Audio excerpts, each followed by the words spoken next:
Chapter 324. You crazy woman. What are you doing? Xie Danfeng covered her face and ran away. She turned around while sobbing. Tan was dumbfounded again. He was about to chase after her when he heard Xie Danfeng shout in shame and anger, "Don't come over.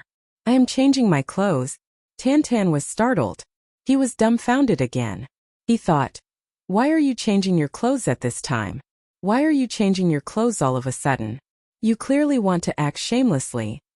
He was about to chase after her when Meng Qiaoran caught up from behind. He patted his shoulder and stopped him. Then he asked, "What's wrong?" Meng Qiaoran was also very puzzled. How did Tan make her cry when he was about to succeed? Young Lady Xie's temper is such that it won't be easy for Tan to make her cry. "I don't know." Tan scratched his head and made a whoosh whoosh sound. His face was full of confusion and bewilderment. This woman suddenly cried. Meng Qiaoran rolled his eyes. He suddenly had an impulse to slap this guy to death. "You made her cry, and you're telling me that you don't know." However, Tan couldn't even explain the reason. So Meng Qiaoran could only stare. Xie Danfeng came out from behind the big rock after a long while. She had changed into an aqua-green dress. Her walking posture was very strange. She was biting her lips and her face was red. She didn't know what was going on, but she would get up again, and her face would become red again. She rolled her eyes and looked at Tan. Then she lowered her head. She looked a little shy, like a little girl. Meng Qiaoran's eyes almost popped out of their sockets. "I don't know about other things, but I know that young Lady Xie's skin is super thick. She is basically invulnerable to attack a fortress. Now this girl blushes at the slightest thing. She walks with small steps and speaks in a soft voice. Is she really that T-Rex from a moment ago? Why did you suddenly change your clothes?" Tan frowned and asked in a dissatisfied manner, "What time is this? Why did you change your clothes?" Xie Danfeng bit her lips. She snorted and turned her head. Tan flew into a rage. He furiously said, "What are you snorting about? Don't you know that you've already lost? Hand over the core now." Xie Danfeng felt a burst of internal injury. She had nothing to say to this guy who was extremely insensitive. She grabbed the inner core and threw it at him. She bit her lip and cursed, "Inner core, inner core. All you know is the core." Tan received it. He beamed with delight and put away the inner core. Then he held his head high and stuck out his chest. He then waved his big hand, "Let's go. Let's walk in front." Xie Danfeng bit her lips and stared at him. She was speechless with grief and indignation on her face. This guy doesn't even know to ask me why I'm crying. Then she heard Tan continue while she was thinking, "Moreover, I don't care what kind of mental illness you have, but I won't bicker with you. But you're not allowed to cry in the future. Do you understand?" Xie Danfeng continued to stare. She felt as if her mind had gone blank. You women's crying, throwing a tantrum, and threatening to hang themselves are useless against me. Tan proudly announced, "Therefore, you don't need to worry about this aspect. I will still collect the land that should be collected." Xie Danfeng stared blankly for a while. Then she walked forward with heavy steps without uttering a word. She also understood that she would be dreaming if she expected him to be gentle and considerate when she was with such a guy. Moreover, it would be nothing more than a daydream. This guy had a strong and invincible ability to destroy moods and atmospheres. He was definitely the #1 expert in the world. Xie Danfeng puffed up her cheeks. She looked at the ground with irreconcilable eyes. Then she lowered her head and rushed forward. Tan followed closely beside her. It seemed that he wasn't used to not quarreling for so long. So he coughed twice and said, "You haven't said anything yet. Why did you change your clothes?" "I like it. Why do you care? What's wrong?" Xie Danfeng suddenly stopped. She put her hands on her hips, and her eyes spouted fire. Then she raised her head and stuck out her chest, and shouted loudly. Her voice was like a thunderclap. Tan was startled. He looked at the grave and stern face of his sweetheart. Then he muttered, "If you don't want to say it, then don't say it." His voice was very low. Xie Danfeng fiercely roared. She didn't feel very depressed in her heart anymore. Then she saw that Tan was somewhat scared. So she snorted twice, turned around and walked away. Tan continued to follow her. He had a question in his heart, but he didn't dare to ask it. However, he couldn't hold it in any longer. So he ran a few steps to catch up with Xie Danfeng. Then he sneakily whispered, "This, that, what? If you have something to say, then say it." Xie Danfeng's beautiful face was extremely grave and stern. She had already regained her previous valiant appearance. "What was that smell I smelled at that time?" Tan Tan's words had successfully pulled her out of her valiant character. She suddenly became unrestrained. She looked at Tan Tan as if she wanted to eat him alive. "What did you say?" Xie Danfeng clenched her teeth and asked word by word. Her body approached him dangerously as she asked this question. An ominous glint flickered in her eyes. I said that it wasn't as good as. It wasn't as good as. Tan Tan tried his best to lean back to avoid the other party's oppression. His voice was flustered. "It wasn't what? What wasn't it?" Xie Danfeng roared like a thunderbolt. She then turned around to leave. The best way to deal with this topic was to not talk about it. However, it was too late. Tan Tan thought that she was asking him a question, so he didn't dare to say it. Instead he asked, "Did you pee?"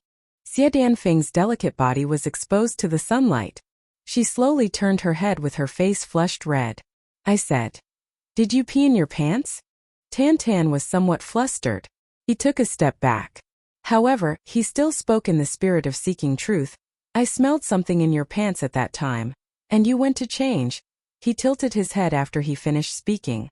Then he pondered and said with uncertainty, "But it wasn't very smelly, it didn't seem like pee.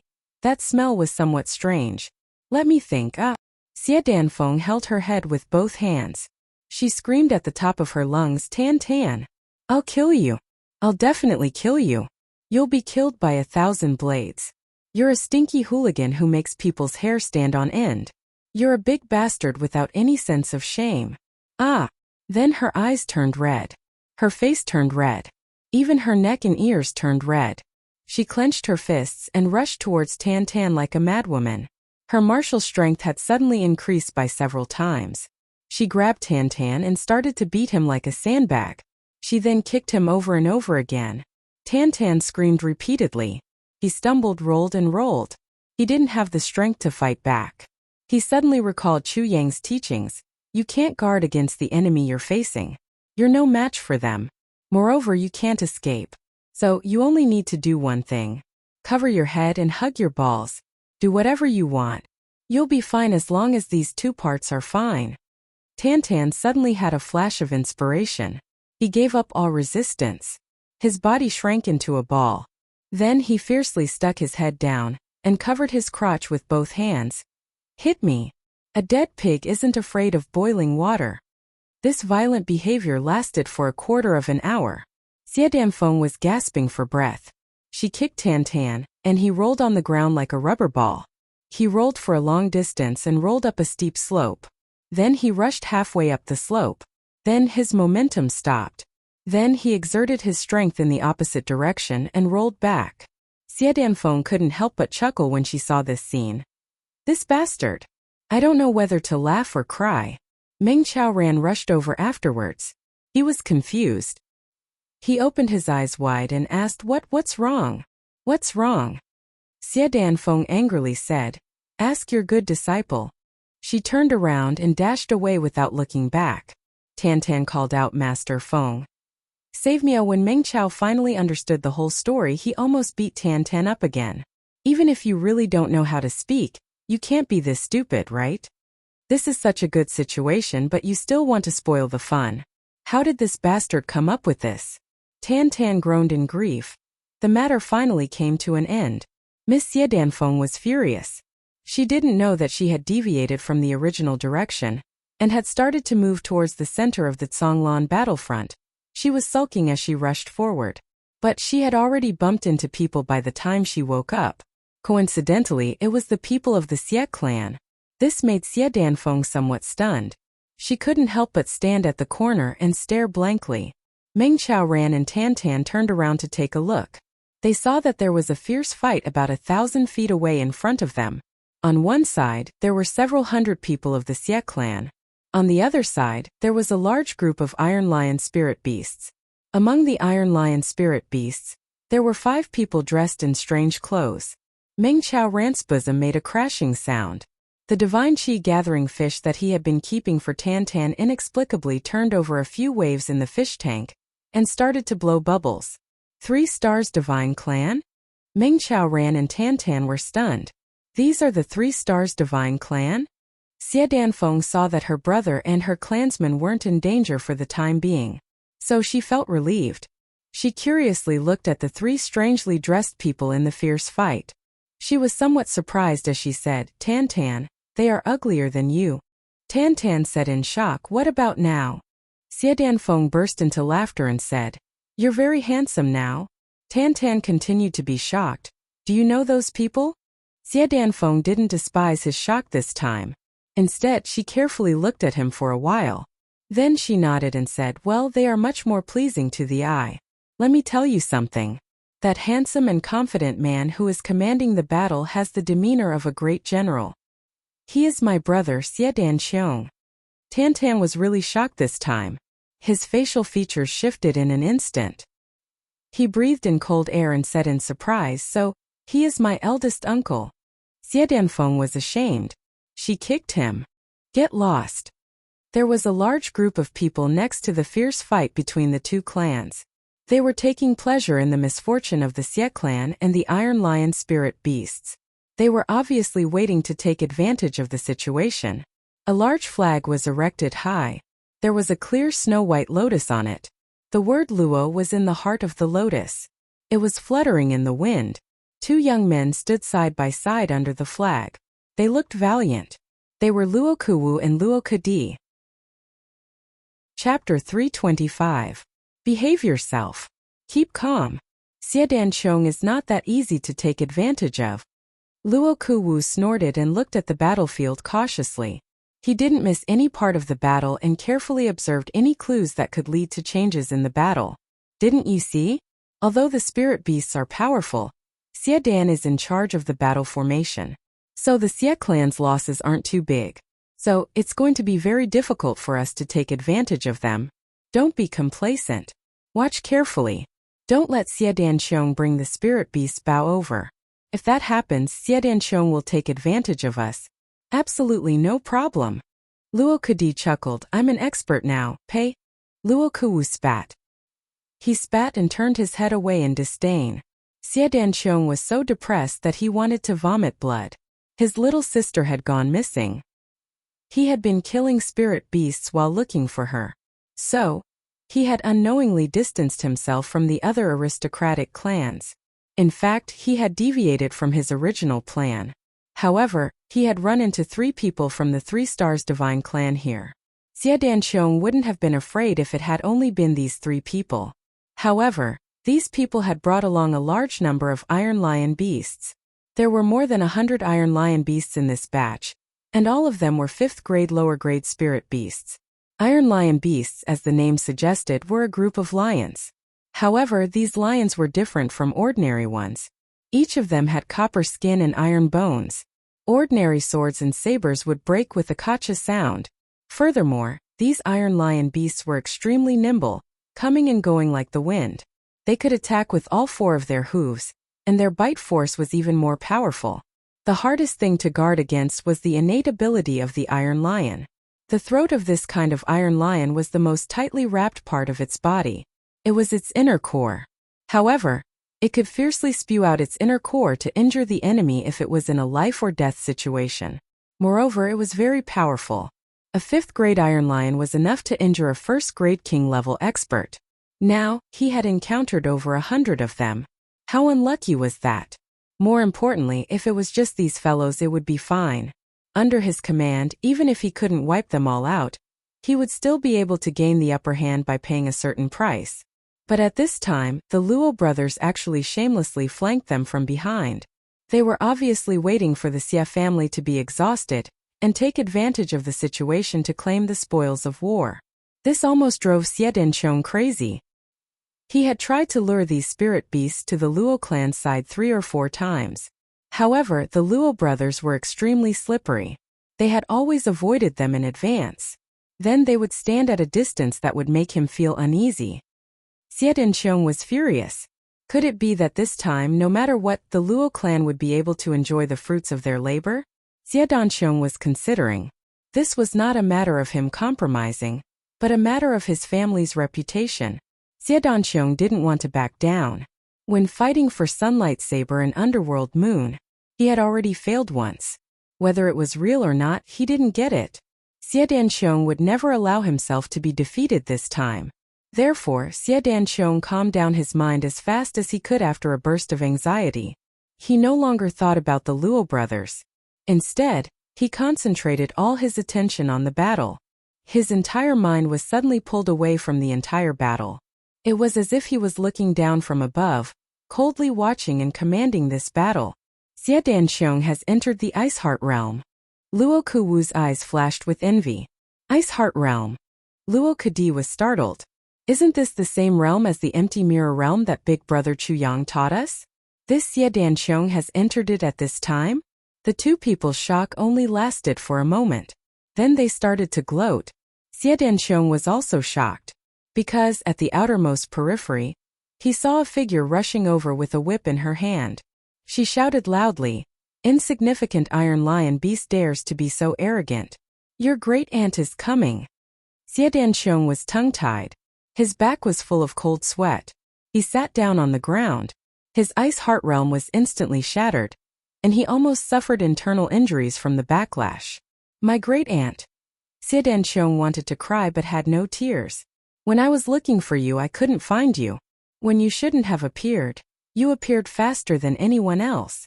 You're not my sister, you're my great aunt.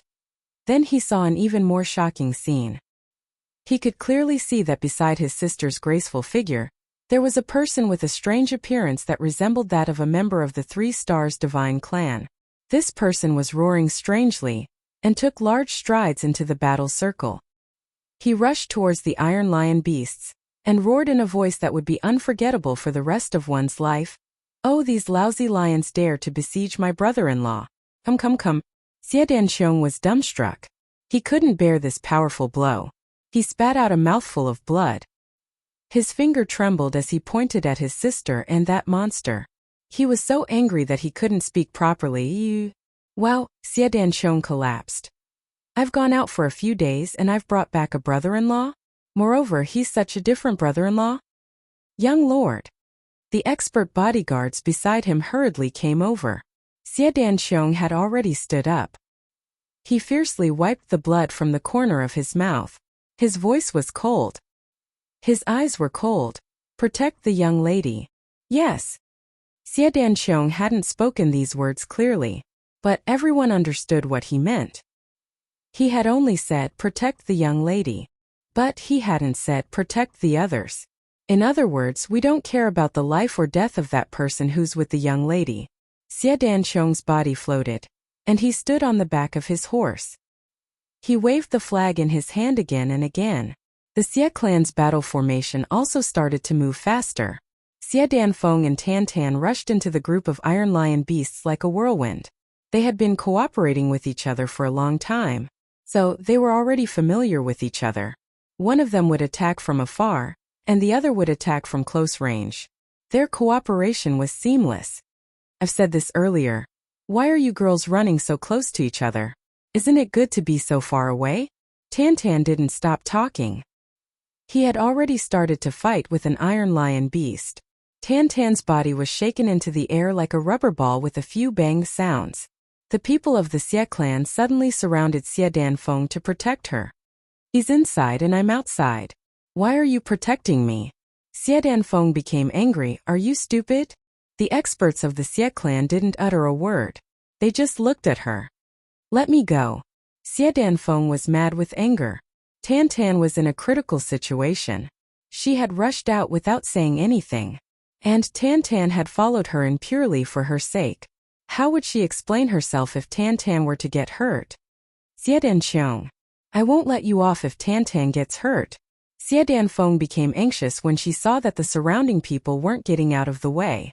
So she shouted loudly. Xie Danqiong's face darkened. Have you ever seen your younger sister and elder brother call themselves I'm your mother? Xie Danqiong was helpless to have such a valiant younger sister. Luo Kedi was laughing from ear to ear. He was taking pleasure in other people's misfortune, but he was suddenly shocked. He opened his mouth wide. I didn't mishear, right? Tan? Isn't he Big Brother Chu's junior brother? Luo Kedi's heart suddenly became warm as he thought of this. He didn't have time to think. He also didn't have time to greet his elder brother. Luo Kedi let out a long and loud shout. He unsheathed his long sword with a clang sound and flashed in the air. Then, he and his sword transformed into a thunderbolt. They crossed a distance of 1,000 feet, and rushed over the heads of the people of the Xie clan. Awurawa, I'm coming. Duo Kedi's shadow disappeared. Second brother. Luo Kuwu wasn't able to hold him back. So Luo Kedi had already rushed out. So he couldn't help but curse in a flustered and exasperated manner. Luo Kedi! You bastard! I'll add 3 more levels to your yoke. But he didn't forget to give orders. He stomped his feet in a flustered and exasperated manner, and roared, What are you looking at? You haven't seen the second young master, and you've already rushed down. You bunch of stupid birds. I'll beat you down. The people of the Luo clan rushed down. Luo Kedi was already in the midst of the Iron Lion beasts. He landed on the right side of Tan. He brandished his sword, and cut an Iron Lion beast into 2 with a schwa sound. The sharpness of his sword made everyone's jaws drop. Luo Kedi tilted his head and blinked while fighting. Are you Tan? Tan issued a strange sound. Then he pointed at his own nose. You've also heard of my handsome and elegant name? His strange voice sounded like a dragon's roar, a tiger's roar, and a wolf's howl. So Luo Kedi didn't understand what he was saying. Instead, he quivered and shuddered. Then he heard these words clearly, and Luo Kedi staggered. That's right. He has such a unique voice. Moreover, he's still so narcissistic in such a fierce battle. It's very difficult to find another person like him in the entire heaven apart from Big Brother Chu's junior brother. Awu, how about we fight together? Luo Kedi mischievously smiled. Walking together is fine. But you're very ugly. I'm under a lot of pressure when I'm with you. Tan wrinkled his brows. He seemed somewhat reluctant. Luo Kedi wanted to vomit blood. Awu, bullshit. I'm more handsome than you. People who feel inferior about their looks say this. Tan squinted his eyes. He was very displeased. Why are you howling when you're talking? Why are you howling like a wolf? Luo Kedi shut his mouth. He didn't say a word. Luo Kedi was thoroughly defeated in their first meeting. He finally understood Chu Yang's words. If you see my junior brother Tan, you'll definitely be subdued by him. Luo Kedi's cheeks streamed with tears as he thought of these words. Big brother, how is this subduing? It's like thunder rumbling in the sky. I'm completely subdued. Such a rare person is actually your junior brother. He's really my idol. Big brother, you were too modest when you said those words before. Xie Danqiong. Luo Kedi flew up with his sword. He roared in the sky. For the sake of my brother, how about our 2 clans cooperate to deal with these lion beasts first? Don't worry. We'll each take our own gains after this. We won't ask you for anything more. You're lucky today. Xie Danqiong was surprised. But how could he not agree to such a good thing that fell from the sky? He hurriedly replied, Luo Kedi, do you mean what you say? Of course. Luo Kedi arrogantly raised his head. Chapter 326. Just as she was weeping, the Drought clan suddenly let out a long howl. The remaining 80 or so Iron Lion beasts retreated like a tide. The 3 divine beings of the 3 stars divine clan solemnly glanced at this side. Their gazes were faintly fixed on Tan's body. It seemed that they were sizing up Tan's extraordinary appearance, especially his eyebrows, one of which was piercing the sky, while the other was piercing the earth. The expression in their eyes was very strange, especially when Tan was talking about who. The 3 of them maintained an attitude of not taking it lightly. However, they were secretly listening to Tan's voice. After a long time, Gui suddenly raised his hand and let out a sharp sound. Following the rumbling sound, the 3 of them, along with a large number of Iron Lion beasts, disappeared like a tide. Meng Chao ran, who had been hiding on the side to protect them. clearly felt that those people's gazes were on Tan Tan's face. It seemed that in the face of so many experts, these people from the 3 Stars Divine Clan only noticed Tan Tan, who was a martial great master. Why was this? Meng Chao Ran's eyebrows were tightly knitted. He pondered. Suddenly, he felt an indescribable sense of crisis from the bottom of his heart. He suddenly felt that something was about to happen. Therefore, Meng Chao Ran made a decision at this moment. He would immediately take Tan Tan and leave. Even if he had to pay some price, he would leave immediately. There was no room for delay. Choke? Why are you running away? Luo Kadi opened his eyes wide. It was the first time that the great clans had encountered such a situation when fighting against the 3 Stars Divine Clan and Spirit Beasts. Retreating without a fight. What was going on? This was not in line with their fierce style.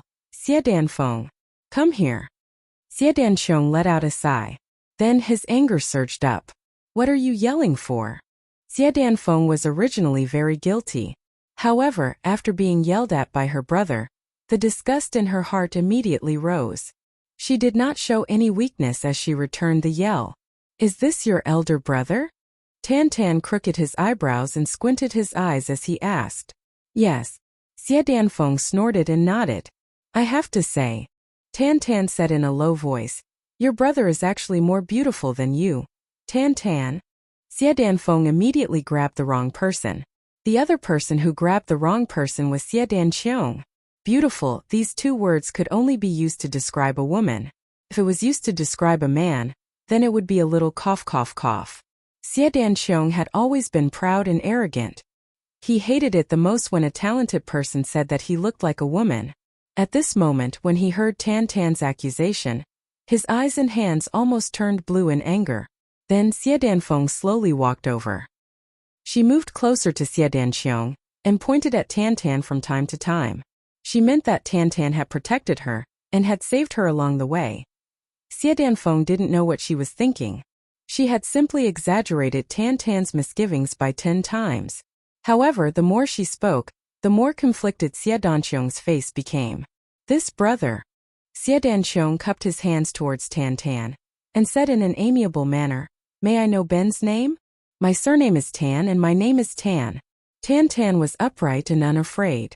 But he immediately thought that he should be shocked in order to leave a good impression on his future brother-in-law. Therefore, he immediately said in a shocked manner, It's the Tan of the epiphyllum. What do you think? Don't you think I'm just like an epiphyllum, possessing an unparalleled talent? Cough cough cough. Xie Danxiong coughed awkwardly. He rubbed his temples and was suddenly at a loss for words. He had prepared a bellyful of accusations. But he heard this ugly melon in front of him call himself elegant and handsome like a epiphyllum. Suddenly, all the hairs on his body stood erect, and he forgot what he wanted to say. Luo Kadi smiled crookedly on one side. So it's Brother Tan. Xie Danxiong rubbed his nose as if he had rhinitis. He then asked Brother Tan, What is your origin? My origin? Tan Tan hastily smiled. He also knew that this guy was his brother-in-law, so he didn't dare to neglect him. He hastily put on a face of sincerity and said with a shocked smile, I came from the lower 3 heavens. Xie Danxiong scratched his head and felt a headache. He felt as if his head was about to split open. Xie Danxiong had never done such a childish thing like scratching his head since he was 7 or 8 years old. But his neat hair looked like a chicken's nest today. So you came from the lower 3 heavens, humph. Xie Danxiong immediately concluded. This guy isn't worthy of my younger sister's family background. Then, he saw the exaggerated look of shock on the other side's face. He didn't know whether to cry or cry. You should have talked to me properly. What are you so shocked about? You made me think that it was my own appearance that shocked you. Find a mirror and look at yourself. Isn't it just that I'm a little handsome? Xie Danxiong looked a little embarrassed. But he still said, Brother Tan, thank you for your chivalry and courage to save Higuei. My Xie clan will repay you generously for this favor. What he meant was, you shouldn't expect anything else. I will compensate you. Reward? Why would I want you to reward me generously? Tan Tan gritted his teeth and said, I saved Xie Danfeng because I like her. I want her to be my wife. Xie Danqiong's complexion turned as black as the bottom of a pot. He tilted his head to look at his younger sister, who had always been intrepid, but she actually lowered her head shyly. He couldn't help but be speechless. Brother LL, you must be joking. From Brother Tan to brother, the distance between them had widened a little. However, Xie Danqiong's scheme was useless in front of Tan Tan. As for the difference between Brother Tan and brother, he simply couldn't tell. How could I be joking? Tan Tan glared and shouted. How could I be joking when this important matter of marriage is related to my happiness and my children? Xie Danfeng was embarrassed. She stamped her feet and said cautiously, Who wants to have children with you? Don't be shameless. Humph. You. Tan Tan said as if it was a matter of course, You're my wife. Why don't you give me children? You bastard. Xie Danfeng looked at him angrily. She seemed to be very angry. Xie Danqiong was dumbfounded. I haven't said anything yet. But these two people have started to openly curse each other. And they've started to talk about children in the blink of an eye. After a long time he shouted dizzily, Shut up. Xie Danfeng, you're getting more and more daring. Marriage, is it something that you can decide on your own? It's ridiculous for a young lady to say such a thing. What nonsense. Luo Huangdi shouted in a strange tone. You're just thinking that Brother Tan isn't good enough for your sister's family. You're just looking at people with narrow-minded eyes. Luo Kadi. This matter has nothing to do with your family. Xie Danqiong shouted coldly. He suddenly felt a belly full of anger. How can it have nothing to do with you? Luo Kadi stepped forward bravely. Brother Tan, what about your Xie family? Could it still be considered as a failure of a noble family? You're actually looking down on this and that. Bah, you're saying that you don't care about marriage. You're enjoying your wife every day. Why do you have to be naked? Luo Kadi said disdainfully. You're just a slow-witted person who doesn't know that a starving person is hungry. It's easy for you to say these things. Your sister. Ha, damn. He wanted to say, your sister's temper is good enough. You should be glad that you've seduced a woman. But when he was about to say it, he stopped. He was afraid that he would offend Tan Tan. Xie Danlu fumed. He pointed his finger and shouted, Luo Kadi, if you want to die, I'll kill you. Xie Danlu had been suppressing his anger for a long time, and he was almost hit when he was down. He was scared by his own sister and he was scared and nervous. Finally, the anger that Xie Danlu had suppressed for a long time exploded. Sob sob. Luo Kadi puffed out his chest and took a step forward. His two hands trembled frivolously as he issued a challenge. You're absolutely right. This young master will die from resting. I'm fucking dead from resting. Come Xie Danqiong. Fuck the heavens, if I don't die from resting, you're a fucking rabbit. You. Rabbit master. These three things have aroused Xie Danqiong's murderous intent. Xie Danqiong roared. Suddenly, the surroundings turned cold. Two snowflakes appeared at the same time. They added a dreamlike scene to this place where she had just passed by. Her murderous aura was condensed. Clang! Luo Kadi unsheathed his sword and shouted, Cough? Tan Tan scratched his head on one side. He was very puzzled. It seems that they were talking about me. How did they end up fighting while talking? Although he didn't know why Luo Kadi would help him for no reason, and it seemed that he would support him to the end, Tan Tan still had a good impression of Luo Kadi. Stop! Stop! Two shouts sounded at the same time. One was ruthless. The other was gentle. Luo Kuwu and Meng Chao Ran arrived at the same time. Xie Danqiong, I'll accompany you. Luo Kuwu snorted. I won't let others say that you, Xie Danlu, only know how to bully the weak and only know how to bully your sister. Xie Danlu gritted his teeth. He couldn't control himself no matter how good his self-restraint was. Wait. Meng Chaoran took a step forward. He looked at Xie Danqiong with deep eyes. He clearly felt that this young man was extraordinary. He said, Xie Danqiong, right? You are? Xie Danqiong turned his attention to Meng Chaoran.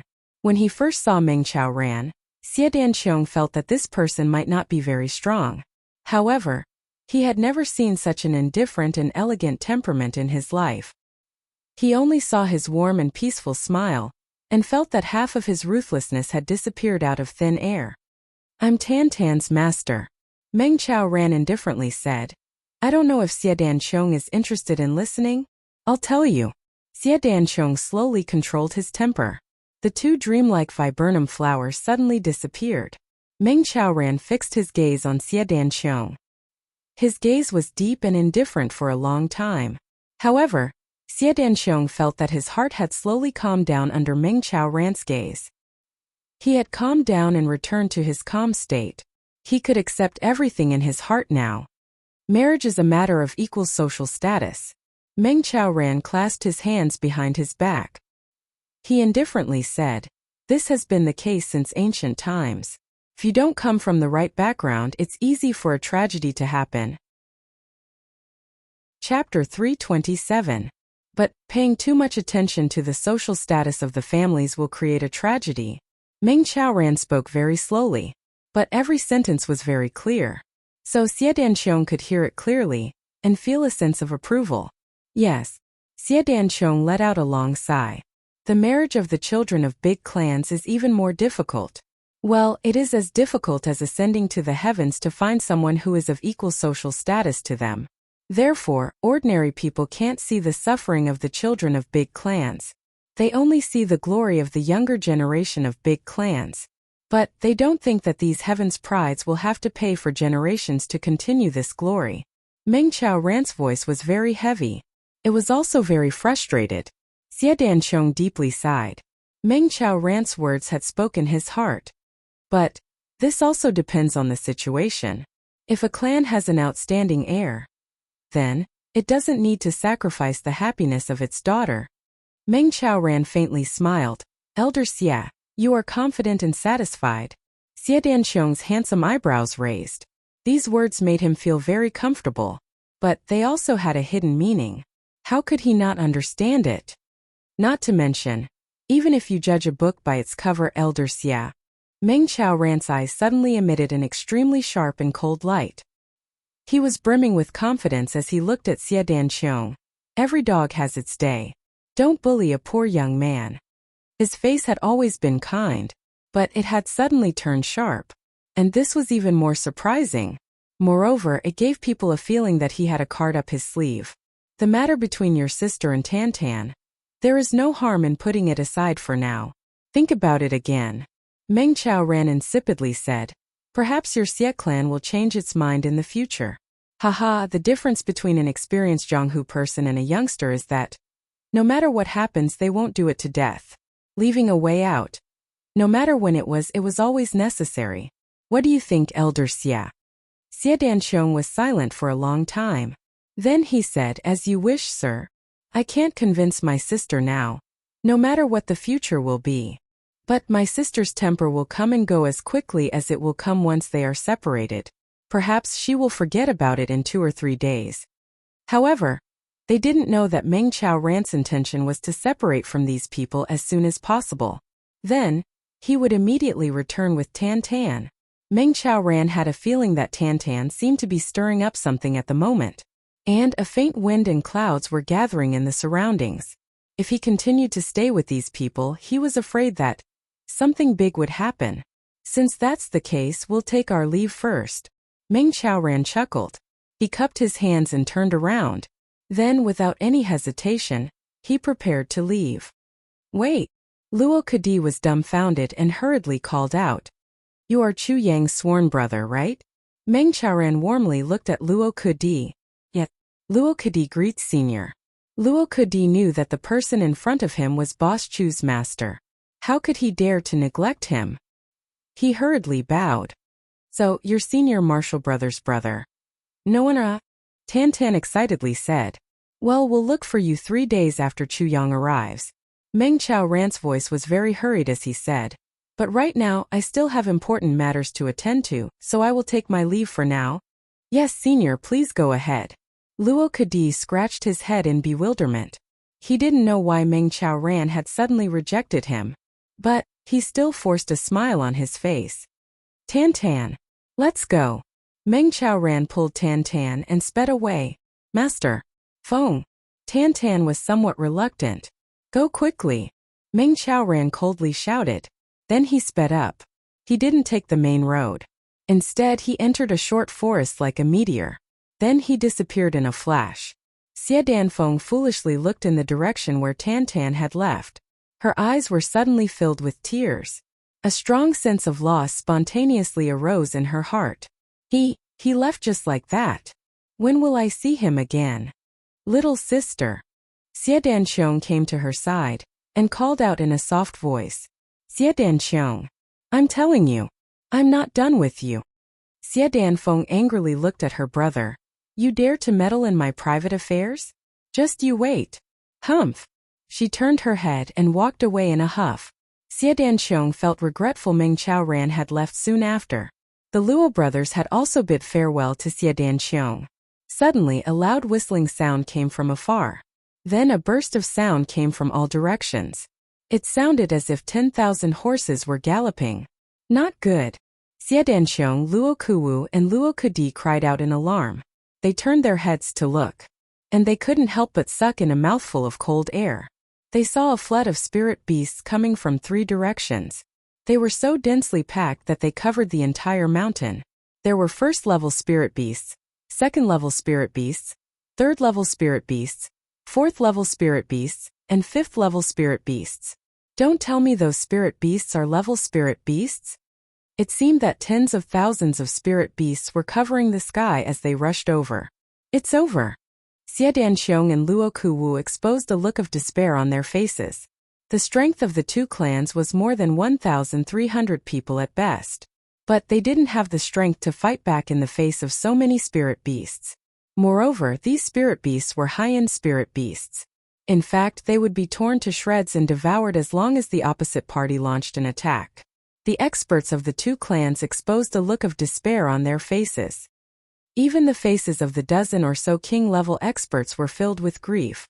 Even an emperor-level expert would be considered lucky if he could escape with his life in the face of such a powerful spirit beast troop. Let alone a king-level expert. Oh my god. Xie Danqiong, did you fucking dig up their ancestral graves? Or did you rape their empress? We brothers have been fucking implicated because of you. Luo Kudi opened his eyes wide. His complexion had turned snow-white. Bullshit. Xie Danqiong snappily replied. I'm suspecting that you've lured them here. Don't talk about this anymore.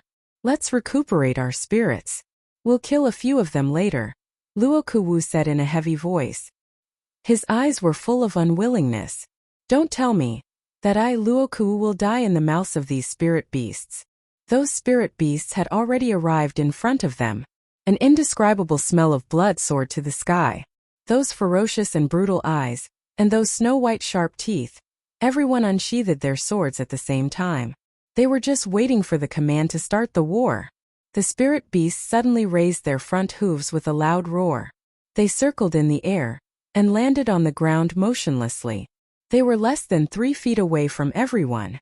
The crowd of spirit beasts behind them rolled and separated like a tide. More than a dozen people of the 3 Stars Divine clan walked over with their hands crossed behind their backs. These people were dressed in clean human clothes. They were brimming with the demeanor of experts as they walked out.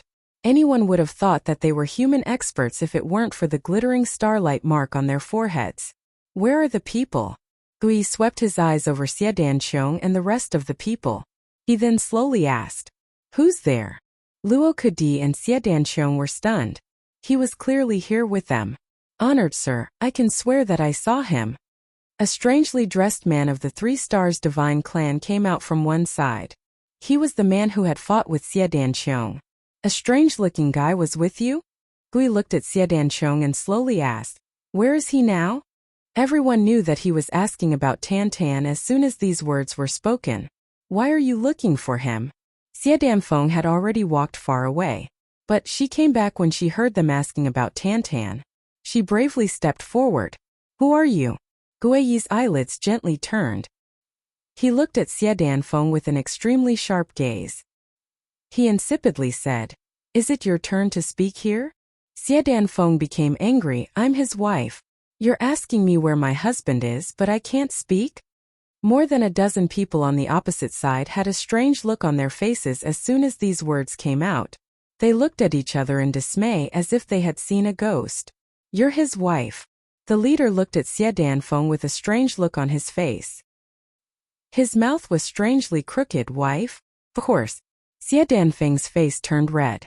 But she still said in a rough voice, how can this be fake? This man stretched his voice.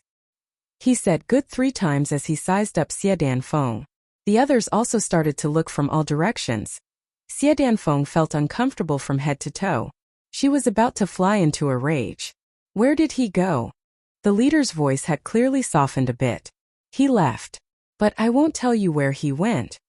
Xie Danfeng put her hands on her hips. Why are you looking for him? Just tell me. A strange light flashed in that man's eyes. He looked Xie Danfeng up and down. Then he nodded and said, Good my ass. Do you know how to say anything other than good? Xie Danfeng became angry. She didn't care that her side was at a disadvantage. She valiantly scolded him. Good. Even better, very good. That man didn't feel offended. Instead, he faced upwards and laughed. He looked at Xie Danfeng again and said, it's really good. Xie Danfeng was speechless. That man gently turned his head. He seemed to have said something. Then, he turned his head and said to Xie Danfeng, let's go look for him since he's not here. Why are you looking for him? Xie Danfeng nervously stepped forward. I have a gift for you. That man smiled warmly. Then his body flashed like lightning. He approached Xie Danfeng and patted her shoulder. Then he flashed and retreated. Xie Danqiong became furious. What are you doing? Let go of my sister. He flew forward. However, that man had already retreated. He nodded and waved his hand. He said, since that's the case, I'll let these people go. Let's go. He suddenly floated up and waved his hands in the air. Then he turned into a shooting star with a whoosh sound. Thousands of spirit beasts roared at the same time. They turned around and left with a rumbling sound. This place became tranquil in the blink of an eye. Not even a single spirit beast could be seen. Xie Danqiong, Luo Kuwu, and the others felt as if they were in a dream. They blinked their eyes and looked at each other. They were confused. The opposite party came with great momentum. But they left just like that? Chapter 328. Everyone couldn't help but look at Xie Danfeng. Xie Danfeng was also very confused. She waved her hand. Don't look at me. I don't understand anything. Xie Danqiong nodded. He looked at his sister with a complicated expression in his eyes. It seemed as if he had thought of something. Could it be that this ugly monster is an extraordinary person? Even the 3 stars divine clan gave him face. This isn't something an ordinary person can do. Xie Danqiong faintly felt that he had made a mistake. A huge mistake. However, Xie Danqiong didn't regret it. Danfeng was his sister. He didn't intend to use her marriage to exchange for anything, but the husband she found had to be passable. As her blood-related brother, who could watch his sister marry an ugly man? Luo Kuwu and Luo Kudi nodded. They looked at each other. Luo Kudi snorted and said in a strange tone, you look down on him, but he saved your family. Humph, this is really a slap in your face. First Xie Danqiong's face turned red. Fucking lucky bastard. Luo Kudi snorted and said, let's go. Shay. The people of the Luo clan retreated like a whirlwind. The 2 brothers had a lingering fear in their hearts after this incident. They immediately retreated in the direction of the main force. Xie Danqiong also issued an order, and led the people of the Xie clan to retreat. They wouldn't come to this place even if they were beaten to death. Only Xie Danfeng was muttering even after a long time had passed. That old swindler. He said that he would give me a gift. But he just patted my shoulder and left. What gift was there? I went back and took a bath. But I didn't see anything. I made a bet with that bastard Tan, and I lost everything. So I'm not famous now. I'm waiting to make up for my losses. But that old bastard just said some beautiful words and left? This is too infuriating. However, the battles with the 3 stars divine clan and the spirit beasts happened from time to time. It was easy to imagine how cruel and desperate the battles were. Even king-level experts had lost their lives. However, Xie Danfeng was only a martial great master. She was rampaging among the spirit beasts. But none of the spirit beasts attacked her. In the eyes of spirit beasts, this Xie Danfeng seemed to have become a powerful and transparent person. If I can't avoid her, I'll simply wag my tail and run away as soon as I see her. The most amazing thing was that one time, the various great clans found a stalk of flaming sea snow lotus, which was a rare medicinal herb. However, this flaming sea of snow lotus was guarded by 3 7th-grade spirit beasts. Moreover, there were quite a few spirit beasts under their command, so they had no choice but to confront the 3 great clans. Xie Danfeng arrived at that time. She rushed over in a straightforward manner. The result was that the 3 7th-grade spirit beasts had fallen asleep at that time, and they had closed their eyes when they saw Xie Danfeng. Therefore, Xie Danfeng dug out the flaming sea snow lotus from the area where the 3 spirit beasts were circling. So much so that one of its buttocks was a little too close. Elder sister Xie Dabu actually grabbed its tail and pulled this vicious 7th-grade spirit beast up. Then she turned it around and made it more convenient for her to attack. Yet, this spirit beast remained motionless. The onlookers from the various families were all dumbfounded and flabbergasted. The flaming sea snow lotus disappeared, and Xie Danfeng also went back. Then the 3 7th-grade spirit beasts stood up and sneezed a few times. They looked as if they had just woken up from a nap. Then they slowly walked away. This matter had become an unsolvable mystery in the Zhonglan battlefront. Some people even suspected that elder sister Xie Danfeng of the Xie clan had the blood of spirit beasts. Such suspicions had made Xie Danchong furious. He had killed many people with thunderous methods. Jasper flowers had danced in the sky, and severed limbs had been scattered everywhere. Therefore, the name Jasper flowers had gradually spread in the Zhonglan battlefront. Chu Yang slowly rose from the bottom of the lake. The huge corpse of the poisonous flood dragon was lying quietly under his feet. It was getting smaller and smaller. The skin of the poisonous flood dragon was useless. Its internal organs had also been completely destroyed by the tribulation sword. Chu Yang rummaged through its body, and finally cut off a few large pieces of intact meat, and threw them into the tribulation space. Chu Yang had thought that since this guy was known as the poisonous flood dragon, and its name had the word dragon in it, so its meat should be very delicious. However, the spiritual scraping had broken his fantasy. The meat of the poisonous flood dragon was delicious, but it was extremely poisonous. Apart from the yin-yang poisonous dragon eyes, there was no other medicine in the world that could teach it. Chu Yang was stunned for a long time.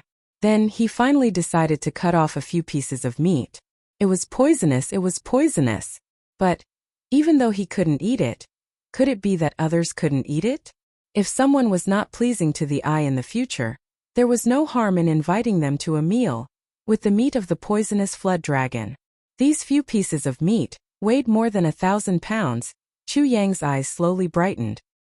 His cultivation had fiercely broken through to the peak of the 7th-grade revered sword after he had obtained the 3rd fragment of the tribulation sword.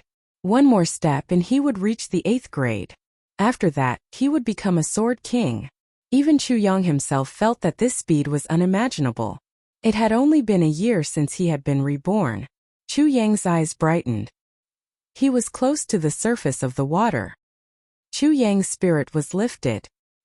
He was about to break out of the water when he suddenly saw the silhouettes of people on the surface of the water. It seemed that many people were looking for something on the surface of the water. Chu Yang frowned. He knew that these people were definitely looking for him. Speaking of which, he had disappeared underwater for a few hours. It was truly a little unimaginable. Chu Yang had an idea. He silently swam from the depths of the water towards the small island in the middle of the Lotus Lake. He quietly landed on the small island. Then he used his martial power to dry his clothes. Then, he lazily lay down on the grass and slept soundly. In Wuxian couldn't find king-level expert Jun for a long time, so he became more and more alarmed. The range of his search was getting bigger and bigger. Beads of sweat were seeping out of his forehead. How angry would the 5th Prime Minister be if he drowned in the lake? He slowly approached the center of the lake. Suddenly, someone tilted his ear and suspiciously asked, "What's that sound?" In Wuxian was startled. He immediately condensed his martial power. Snore. It seems that someone is snoring. A martial great master laughed out loud. This guy's snoring is so earth-shattering. In Wutian's face was as cold as water. He listened carefully. Then, he suddenly stood up straight and pointed at the small island. Look over there. Snore, snore. In Wutian was still 70 or 80 feet away from the island. So he flew over and looked in the direction of the sound. Snore, snore. The sound of snoring was unceasingly heard. In Wutian finally found the center of the small island. Then he focused his eyes on the dense grass. In Wutian felt as if his lungs were about to explode from anger. Even his scalp felt numb from anger. His hair stood erect. His subordinates cautiously looked over. They saw that the missing or drowned king-level expert June. He was lying on his back in the grass. His face was calm. His eyes were closed. He was breathing in and out rhythmically. Snore, snore. As he breathed, this somewhat outrageous snoring sound came from his mouth. In Wutian clenched his teeth and clenched his fists. He then walked forward with large strides. Snore, snore, squeak, squeak. Everyone looked at each other in dismay. They didn't know whether to laugh or cry. This king-level expert June not only snores, but also grinds his teeth. Look at this sound. It makes people's hair stand on end. In Wutian stood in front of king-level expert June. He couldn't help but sigh. I couldn't find him anywhere. And I was so anxious. So this guy had secretly found a secluded place to sleep. But who is to blame for this? In Wutian sighed. He slowly squatted down and tried to wake him up. However, king-level expert June murmured something in a daze at this time. He turned over and slept on his side. His buttocks were facing In Wutian's face. In Wutian snorted and stretched out his hand to push him. However, at this time, bang. Fuck. In Wutian quickly bounced up and jumped 70 feet away. He tightly covered his nose. It turned out that this guy actually let out a fart at this very moment. The experts of the Golden Horse Riders department had strange expressions on their faces. They wanted to laugh but didn't dare to. They couldn't help but laugh. The first glimmer of dawn had appeared in the sky. Everyone's eyesight could clearly see that the moment King-level Master Een squatted down, the distance between him and King-level Master June's buttocks was very close. A loud bang was heard. Everyone could clearly see that the hair on King-level expert Yin's forehead had been blown away by this sudden burst of gas. This scene was very clear and spectacular. Everyone's faces were serious. However, their bodies were slightly trembling. They were trying hard to restrain themselves from laughing. Bastard! In Wutian felt humiliated. He angrily roared. Is there thunder? King-level expert June sleepily asked from the underbrush. He raised his head and looked left and right. Then he slowly crawled up. He said in a puzzled manner, "Why are you all surrounding me?" Everyone was depressed. Why are we surrounding you? Do you think we want to surround you? In Wutian walked over with large strides. His face was filled with fury. He was about to curse out loud. However, he didn't have time to speak. He didn't have time to get angry. King-level expert June suddenly flew into a rage. Moreover, he flew into a thunderous rage. King-level expert June fiercely jumped up and cursed, "Fuck your uncle. In Wutian. You are a bastard who deserves to be chopped into pieces. You are a bastard who neglects his duty. I asked you for people last night. You didn't say anything to me. I'll look at you now. Motherfucker. You brought a group of people to bask in the sun with nothing to do?" King-level expert June became more and more angry. He stomped his feet and roared, "Fucking Wutian. I want you to give me an explanation for this matter. Otherwise, I will go and look for Diwu Qingro. Fuck. Our bamboo people have never been treated so coldly. This kind of perfunctory treatment. You are extremely daring. You are brain dead. You're simply a scoundrel." In Wutian should have been furious. However, he jumped up before In Wutian could speak. Chapter 329. You what? You are in the wrong, aren't you? You can't speak, can you? King-level Master June pressed on. He coldly looked at In Wutian. Do you feel sorry for me? Do you feel that you can't explain yourself to Diwu Qingro? He saw that In Wutian had opened his mouth. So he suddenly roared like a thunderclap. It's useless to say anything. In Wutian, what should you do? What should I do? In Wuxian is confused. What am I in the wrong? Why can't I explain myself? You are the one who went missing, okay? Why are you talking about it now as if it's my fault? Besides, who do you think you are? You want me to listen to your commands? You are the only one who can speak good and bad words. Surname June. Don't bully people too much. In Wuxian cried out in tears of blood. Bully people too much? Humph. In Wuxian, come with me. Come with me to see Di Wuqing Ro. I want to ask him how he arranged you. You don't want to cooperate with me. How can I bully people too much? This fucking inverts right and wrong. You are the best in the world when it comes to confusing black and white. King-level Master June angrily said. In Wuxian was so angry that he felt dizzy. His body swayed and he almost fell to the ground. He regained his consciousness after a long time. He muttered, I fucking want to vomit blood. I fucking want to vomit blood. He suddenly asked, where is he? King-level Master June has disappeared. Well, King-level Master June left in anger when King-level Master June was meditating. He said that he was going to find the Prime Minister to reason with him. A person next to him said cautiously. He wanted to say, you were confused by your anger. But he didn't dare to say it after thinking about it. I'm so angry. In Wuxian coughed and spat out a mouthful of blood. This bastard is going to find Prime Minister Diwu to reason with him? How can he be so thick-skinned? Chu Yang went ashore and saw Jing Menghun rushing towards him. King-level Master Jing. Your king-level Master In is too outrageous. Chu Yang made the first move to gain the upper hand. So he started to complain. Jing Menghun obviously had an urgent matter to attend to. But he had no choice but to put on a smiling face as he listened to Chu Yang's nonsense. I'm sorry, Brother June. The Prime Minister is making arrangements for the expedition. I've come to gather the manpower. Jing Menghun anxiously stamped his feet. He was almost begging for mercy. Go to war. Chu Yang was startled. What war? Let's go to Iron Cloud. Jing Menghun said. The Prime Minister will personally lead the expedition.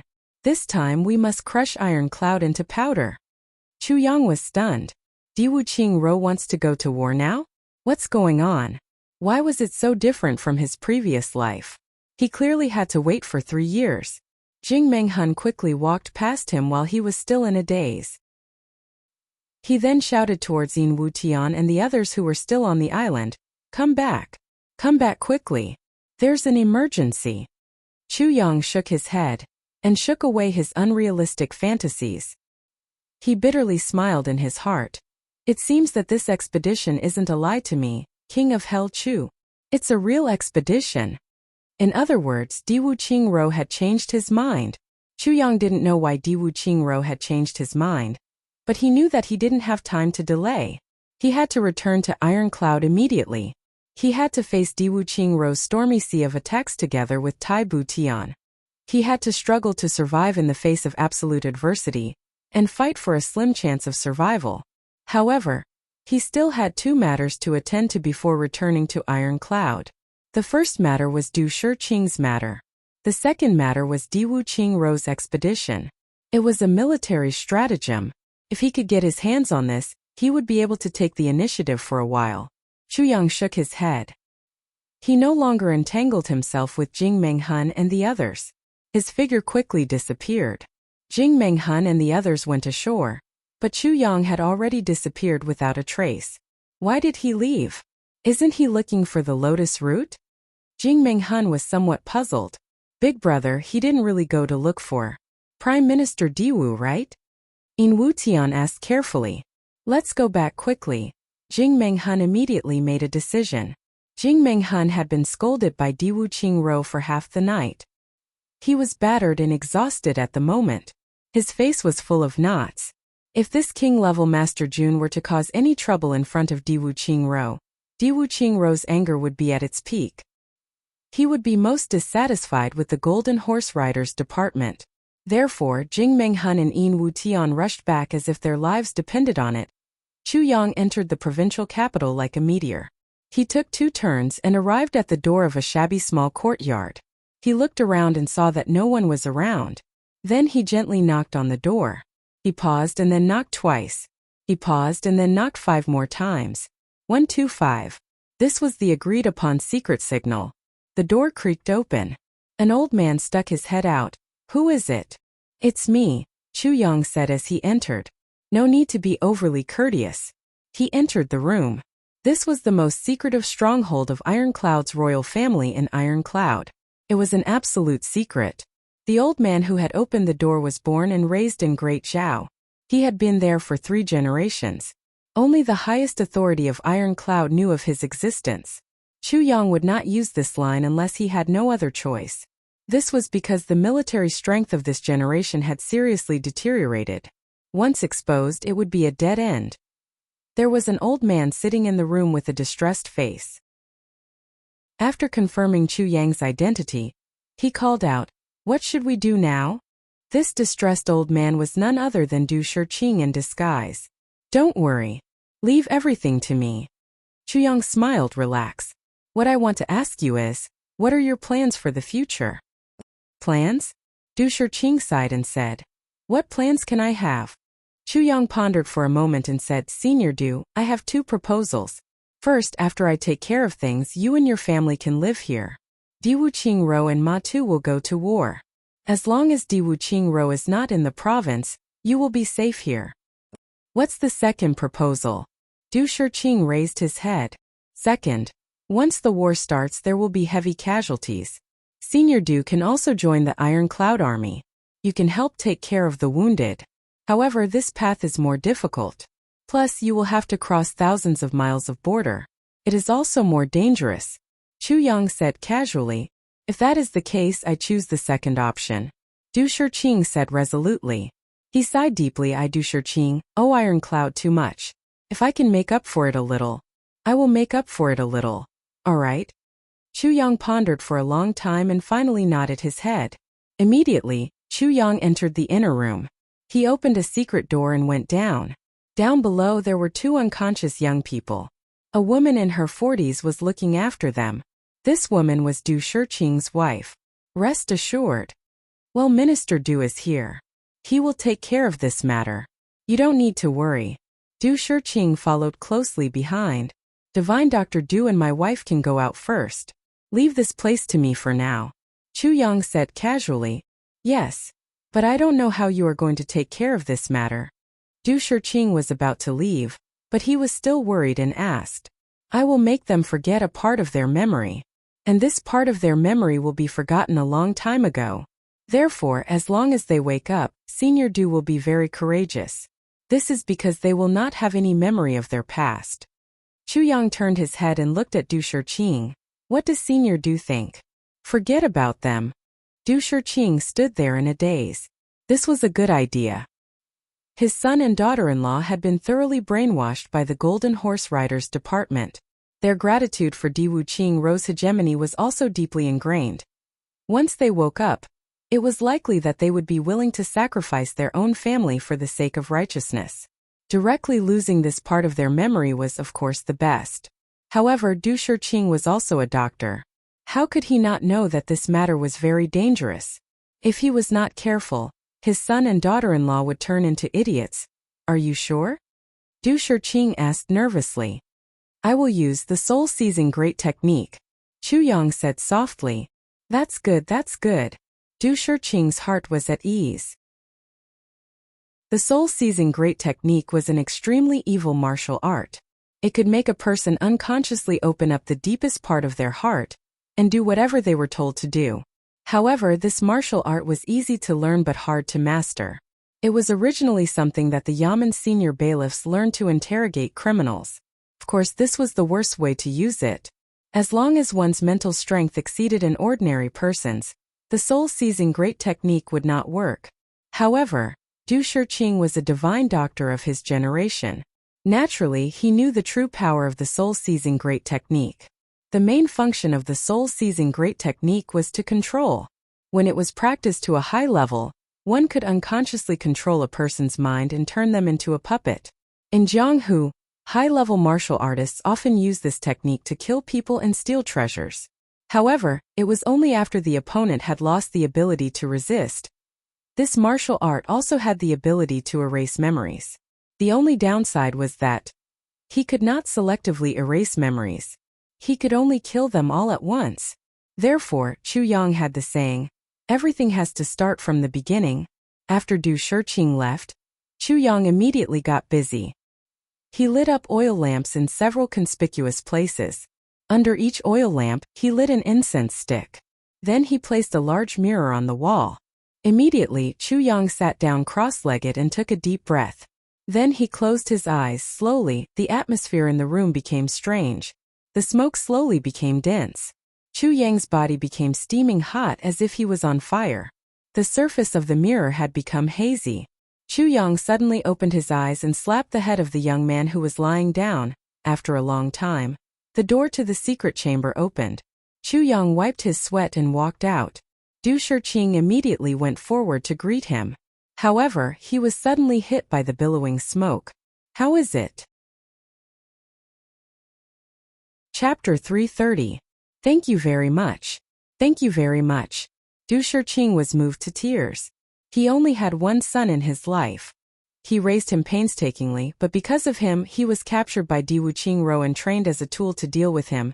He was a father, but his son had been brainwashed to the point that he would kill him with a knife at any time. How horrible and sad was this? Even though he had lost his memories, he had to start over.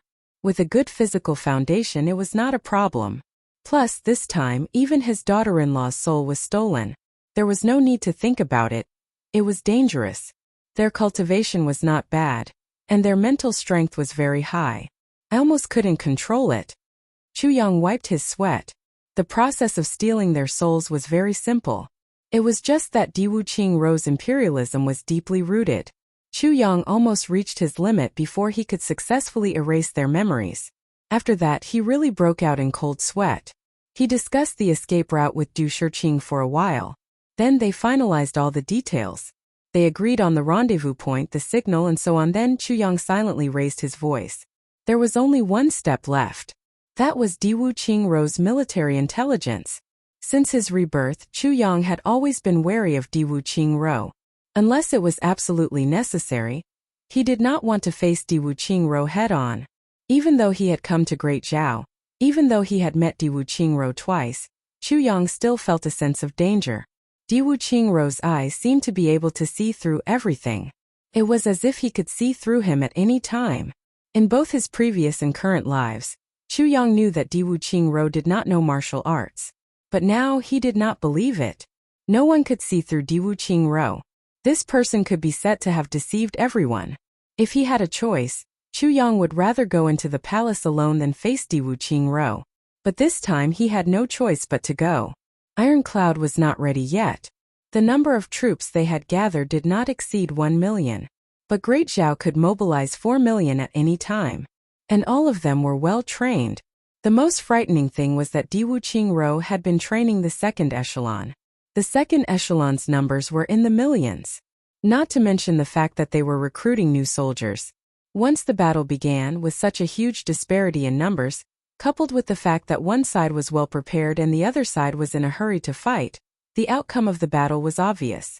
It was a one-sided battle from the very beginning. Therefore, Chu Yang must get the military strength.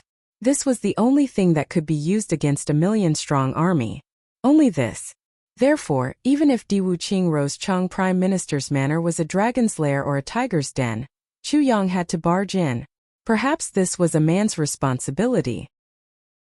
Although there were things he couldn't do, there were things he had to do. Another day passed. At night, dark clouds covered the sky and a strong wind blew.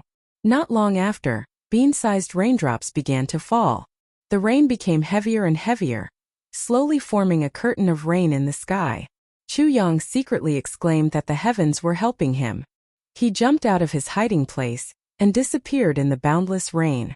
Di Wuqing only slept for 3 hours before he got up. He sat alone in the study room and ordered that no one was to disturb him. The sandalwood chair was placed in front of the map. Di Wuqing propped up his chin with one hand and looked at the map alone. In his mind, the mountains and rivers of the entire map had already been recorded. He sat motionless. No one knew that in his mind, a fierce battle of attack and defense had already begun. Every city, every land, every mountain, every river, Every general, every troop, every commander. The enemy's military strength, the enemy's generals, and even the characters and habits of the generals on both sides were closely compared. At this moment, Diwu Qingrou's brain was an extremely complex high-end computer. Even some of the military's computers couldn't calculate it so thoroughly. Diwu Qingrou wanted to conclude this war before he went to war. This was Diwu Qingrou's ability. In this world, there was no second person who could make such a meticulous plan. Only Diwu Qingrou. Diwu Qingrou sat quietly and slowly closed his eyes. The heavy rain outside seemed to provide him with an endless supply of spiritual energy. For a long time, he didn't make any movements. The tea on the table had already turned cold. Sigh. Diwu Qingrou pondered for a while. Then he finally sighed. No matter how one looked at it, Great Zhao had no possibility of losing this war. But Diwu Qingrou still felt that it couldn't be said to be perfect. Tai Butian may personally lead the army when the time comes. Dealing with Tai Butian is already possible. Tai Longcheng's habits are like the back of his hand after so many years. He may be difficult to deal with, but at most we just have to pay some price. But only King of Hell Chu. What kind of attitude will he take on the battlefield? Diwu Qingrou muttered to himself. After fighting with King of Hell Chu for so long, Diwu Qingrou didn't dare to underestimate this opponent. This person was capable of martial arts. When it was time to be ruthless, he was unimaginably ruthless. When it was time to make a move, he didn't hesitate. But when it was time to give up, he would give up. He didn't hesitate. He was good at conspiracies and tricks. Diwu Qingrou wouldn't believe that such a person didn't know how to fight on the battlefield. Diwu Qingrou wouldn't be worried if King of Hell Chu went to the battlefield with his Butian pavilion to carry out intelligence and assassination activities. That was because these things were powerful, but they couldn't determine the overall situation of the war. What he was worried about was, if King of Hell Chu also took command of the army, then it would be a huge pressure on his side. Diwu Qingrou was confident that he could suppress Tai Longcheng and Tai Butian with his own strength, but he didn't have a suitable candidate to deal with King of Hell Chu. If he dealt with King of Hell Chu, then he would be unknowingly letting go of his control over Tai Longcheng and Tai Butian. His many years of research had been rendered useless. His subordinates had outstanding military exploits. Every one of them was a peerless talent. But they were still inferior to Tai Longcheng and Tai Butian. The outcome of this war was bound to be optimistic. But Diwu Qingrou knew that he would have to pay a heavy price. Tai Longcheng was an invincible military god. Tai Butian was a strategist. And King of Hell Chu was a crafty and eccentric genius. The combination of these three people wasn't as simple as 1 + 1 = 2. Diwu Qingrou thought that the ideal time would be 2 years later. At that time, he would have finished his preparations. His agreement with the prairie wolves and his cultivation of them would be the most effective. But Ironcloud's huge loss of spies had thrown Diwu Qingrou's plans into chaos. Moreover, there were several sudden changes in the continent's capital, which led to a complete falling out with the royal family. This was even more unexpected. Then, there was a huge disturbance in the continent's capital. And this caused Great Zhao's morale to plummet. The continent was the capital of the nation. Then, the most important thing was, Diwu Qingrou realized that the mysteries of heaven had been mixed up since the birth of the first fragment of the tribulation sword. Moreover, there was a faint sign that it was shifting. Last night, heaven and earth had changed. And the sky had been dyed red with blood. This made Diwu Qingrou feel that there was no time to delay. The phenomenon of the heavens was illusory in the eyes of most people. But Diwu Qingrou knew that there was a vast amount of knowledge in it. And it was indeed foreshadowing something. Therefore, Diwu Qingrou knew that if he didn't act quickly, the situation would be reversed. It was difficult to say that the changes brought about by the tribulation sword would not affect the situation of the continent. But Diwu Qingrou realized that there was one person who had become a variable when it came to formulating a strategic plan: King of Hell Chu. King of Hell Chu's existence was like a nail in his heart. No matter how he planned, he was still like a whale in his throat. It was very unbearable. Diwu Qingrou looked at the time. The sky had already darkened. He had unwittingly sat for an entire afternoon. Diwu Qingrou sighed and stood up. He had thought so much that his head hurt. So he rubbed his temples and walked out. Prime Minister, Lord Jing has been waiting for you for a long time. An attendant reported. Oh, let him in, Diwu Qingro said casually. King-level Master Jun has disappeared? Diwu Qingro frowned and said. Is he not looking for Jielianzu? Yin Wutian and Jing Menghun looked at each other in dismay. Diwu Qingro pondered. He obviously came to look for Jielianzu. So why did he suddenly leave? Did he find it? No. According to Yin Wutian's report, he shouldn't have found it. You mean your boat was washed away by the evil water? At what time? What time was it? Diwu Qingro asked. It should have been. Yin Wutian replied cautiously, however. A strange phenomenon occurred after a while. The sky was clear for thousands of miles. Lightning flashed and thunder rolled. Diwu Qingro's complexion turned ugly. Then it turned deathly pale. His eyes stared straight as he muttered, You were washed away. And then a strange phenomenon occurred. The sky was clear for thousands of miles. Lightning flashed and thunder rolled. And then King-level Master Jun disappeared. He didn't look for Jielianzu. Jielianzu? Jielianzu? Diwu Qingro's body suddenly shook, and he jumped up from his chair. Large beads of sweat the size of soybeans appeared on his forehead, and his complexion turned green. Prime Minister, what's wrong with you? Jing Menghun and Yin Wutian were startled. Diwu Qingro straightened his eyes and sat back on his chair. His complexion was extremely ugly. He took deep breaths, and suddenly squeezed out a few words from the gaps between his teeth. Knotted lotus root. Knotted lotus root. What a good knotted lotus root. Dukyu. Dukyu. You tricked me. You tricked me. Diwu Qingro heavily slammed his palm on the purple jade tea table beside him. And the entire purple jade tea table silently collapsed with a bang sound. Then it scattered into a pile of sparkling shattered jade fragments. Chapter 331. Jing Menghun and Yin Wutian opened their eyes wide as they sucked in a mouthful of cold air. They looked at the pile of jade fragments as if they had seen a ghost. Cold sweat poured out of their bodies like a small river. This is the Prime Minister? Didn't the Prime Minister not know martial arts? This is what's going on. This is purple jade. This purple jade is 10 times harder than granite. Even a king-level expert like Jing Menghun wouldn't be able to smash Diwu Qingro to such an extent with a single palm strike, let alone the others. Moreover, the difference is too great. Is the Prime Minister a peerless master? Emperor-level master? Jing Menghun and Yin Wutian didn't dare to utter a single word in the face of Diwu Qingro's vigorous anger. They stood there with their heads lowered. They didn't even dare to breathe. Humph! Diwu Qingro coldly snorted. He stood up and suddenly laughed out loud. He then roared, You played me like a fool. You played me so thoroughly. You're the first one to do so. He panted heavily. His eyes were like purple lightning, sweeping back and forth with an extremely sharp edge. His gaze swept over Jing Menghun and Yin Wutian. The two of them felt as if their skin had been cut open by his sharp gaze. Diwu Qingro restrained his imposing aura after a long time. He then slowly sat down. Prime Minister, are you okay? Jing Menghun asked cautiously. I'm fine, Diwu Qingro said in a dull voice. He then looked up and sighed. I let go of such a great opportunity that only comes once in 10,000 years. What a pity! What a pity!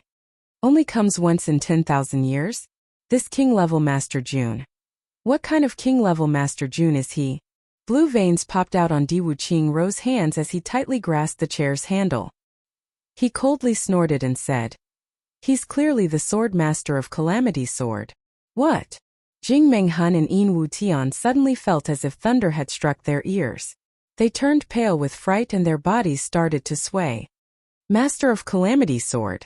Yin Wutian stammered. He felt dizzy. Oh my God. I've been with Master of Calamity Sword for such a long time?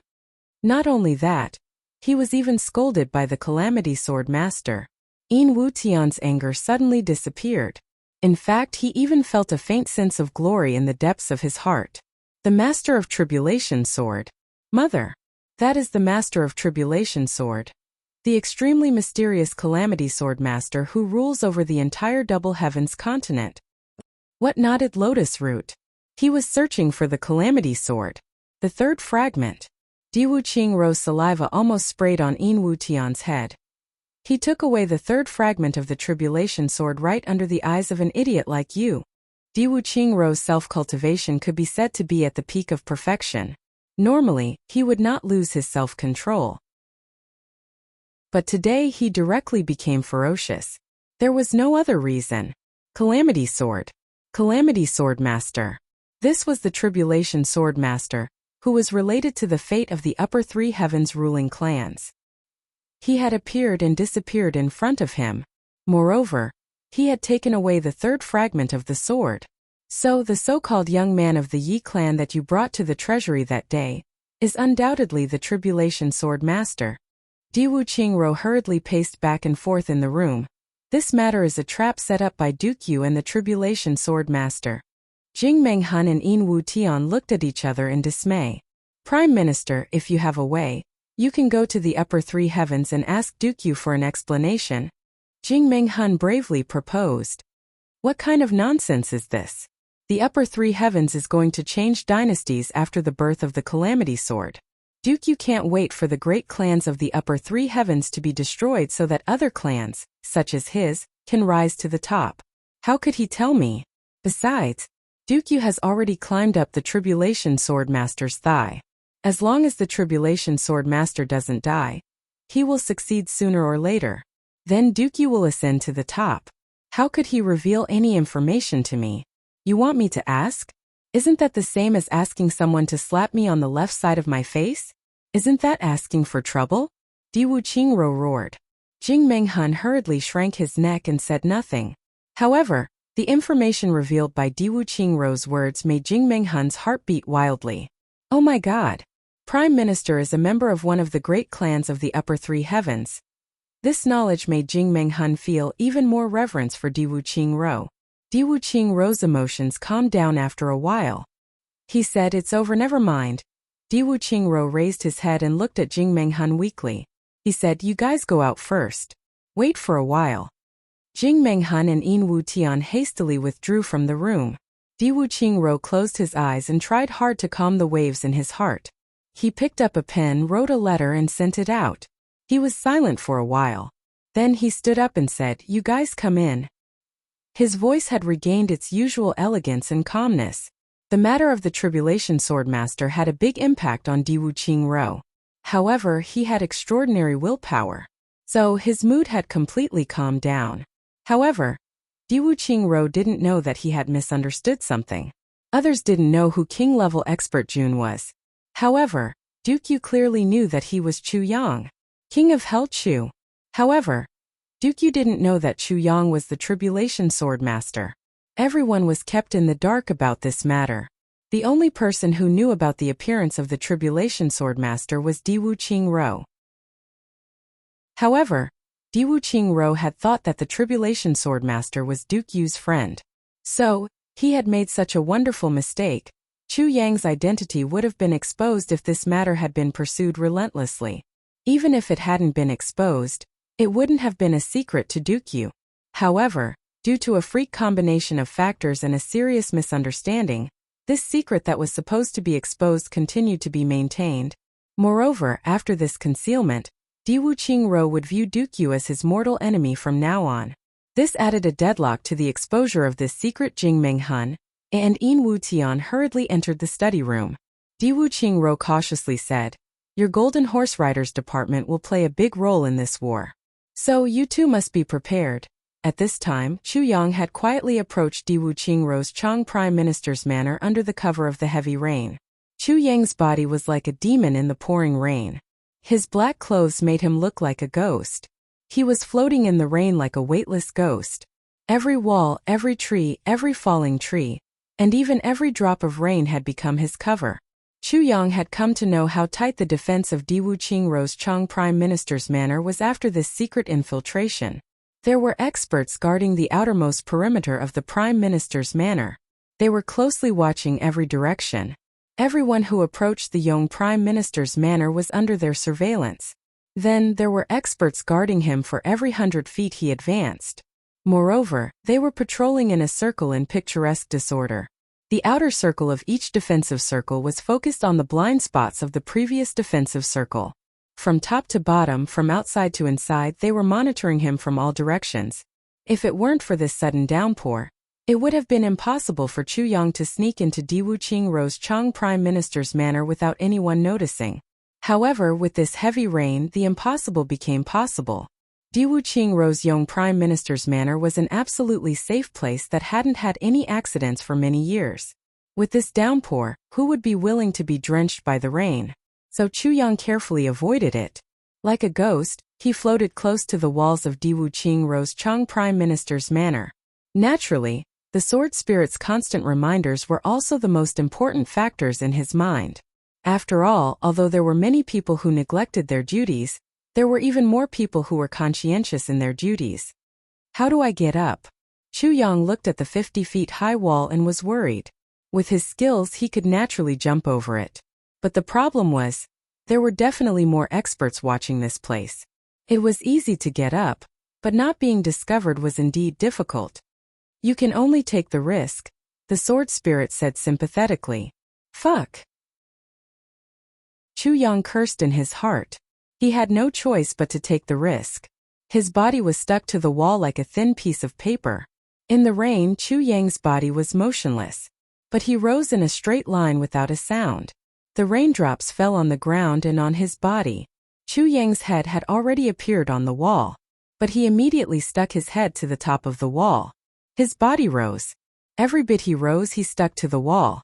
At this moment, it seemed as if his body didn't have any soft bones. Like a snake, he wriggled up and then lay on the wall. From beginning to end, he didn't make the slightest sound. Suddenly, there was a rustling sound. It seemed that someone was coming this way. Chu Yang's body tensed up. Then he relaxed and calmed down. Who dares to come on such a rainy day? Don't they have anything better to do? One of them muttered. The more this kind of weather is, the more vigilant one should be. You must know that stealing the wind but not the moon, stealing the rain but not the snow. This is the treasure book of night walkers. Especially in such a heavy downpour, it is the best time for night walkers to appear. Another person scolded, if something big happens because of our negligence, then even if we have 10,000 heads, it won't be enough to chop off. Yes. Third brother Ning, I have learned. The other person's tone was obviously full of dissatisfaction. The two of them were talking as they walked. They were vigilantly watching the surrounding movements. They were completely unaware that Chu Yang was lying on the wall. Chu Yang didn't move. He listened to the two people walk away in the rain. Then, he quietly raised his head and looked at the house not far away. As long as he went up to the roof, it could be said that he had truly entered the Prime Minister's residence. Chapter 332. Translator. Endless Fantasy Translation Editor. Endless Fantasy Translation. Chu Yang took a deep breath, and the rainwater gushed into his mouth. But he endured it. The muscles under his back contracted, and the muscles around his thighs contracted at the same time. Chu Yang's body suddenly floated up while lying flat on the ground. In the rain, he looked like a piece of slowly drifting dark cloud as he floated towards that side of the roof. This distance was a full 50 feet. Chu Yang had used such a high difficulty method to fight for his life. His body did not move at all, and he floated over 50 feet. When he had drifted more than halfway, he suddenly heard the two people who had just walked past him hurriedly coming back. Chu Yang cursed in his heart. Why did those two bastards come back? He was now floating quietly in the air, and he was a big target. If they raised their heads, they would immediately discover him. If they really discovered him, not to mention stealing the information, it would be wishful thinking for him to escape unscathed. But he had no other choice now. He could only resign himself to fate. He could not even increase his speed by a little. Something is not right. I said something is not right. One of the men walked over to where Chu Yang was lying and jumped up to look at the wall. Chu Yang closed his eyes. This person's actions had almost scared him to death. How did he notice that something was not right? What's wrong? The other man asked. Just now I was thinking. Along the way, the sound of raindrops was always pitter-patter. But when we got here, it changed. It became puff, puff, puff. This is not the sound of raindrops hitting the wall. That person carefully inspected the wall, his brows furrowed. Chu Yang secretly exclaimed in his heart. And at this time, his body finally floated to the roof ridge on that side, and quietly landed behind the eaves. His heart was finally at ease and he felt weak all over. He finally understood that being a thief also required a strong mentality. Just now he was so scared that he almost had a heart attack. Something is not right. It's pa now. The tall man stood under the wall and did not raise his head. He was deep in thought. What do you mean by pa? Pew. I'm hearing pew from your body. Another person said. Could it be that what I heard just now was coming from your body? The tall man asked suspiciously. Suddenly he realized something and said, that's right. Only when the raindrops fall on a person's clothes will there be a pew sound. Looks like I really thought you were a spy. Haha. Another person snorted and scolded. That's right. You're the spy. The two of them finally walked away while talking. Chu Yang's body was also covered in cold sweat. That's right. The sound of raindrops hitting clothes and hitting the roof tiles was completely different. The roof tiles were hard and smooth, while the clothes were soft. If it was a lake, one would be able to tell right away. If he was in Diwu Qingrou's study room right now, he would have been surrounded on all sides. But how to solve this problem? Chu Yang lay on his back, gritted his teeth and gently removed his clothes. Silently, he was left with only a pair of underwear. The sound of the raindrops hitting his body was the same as the sound of the raindrops hitting the roof tiles. But King of Hell Chu looked at his naked body and could not help but sigh. Motherfucker, I have to betray my prime minister just for a little bit of information. Furthermore, her skin is too white. It's not as good as the black clothes. But there is no other choice. This is still considered the periphery. If I wear clothes, I will be found out before I can reach the inside. Although my body is white, but it should be fine if I am careful. Thinking of this, Minister Chu began to move cautiously. He was bare-chested, revealing his two big hairs. He moved stealthily above Diwu Qingrou's Prime Minister manor. After moving 2 rooftops, he still felt that there was something wrong with the strip of cloth between his waist. Moreover, the sound was still pew. King of Hell Chu thought for a while and did not take it off. He just tore off another piece.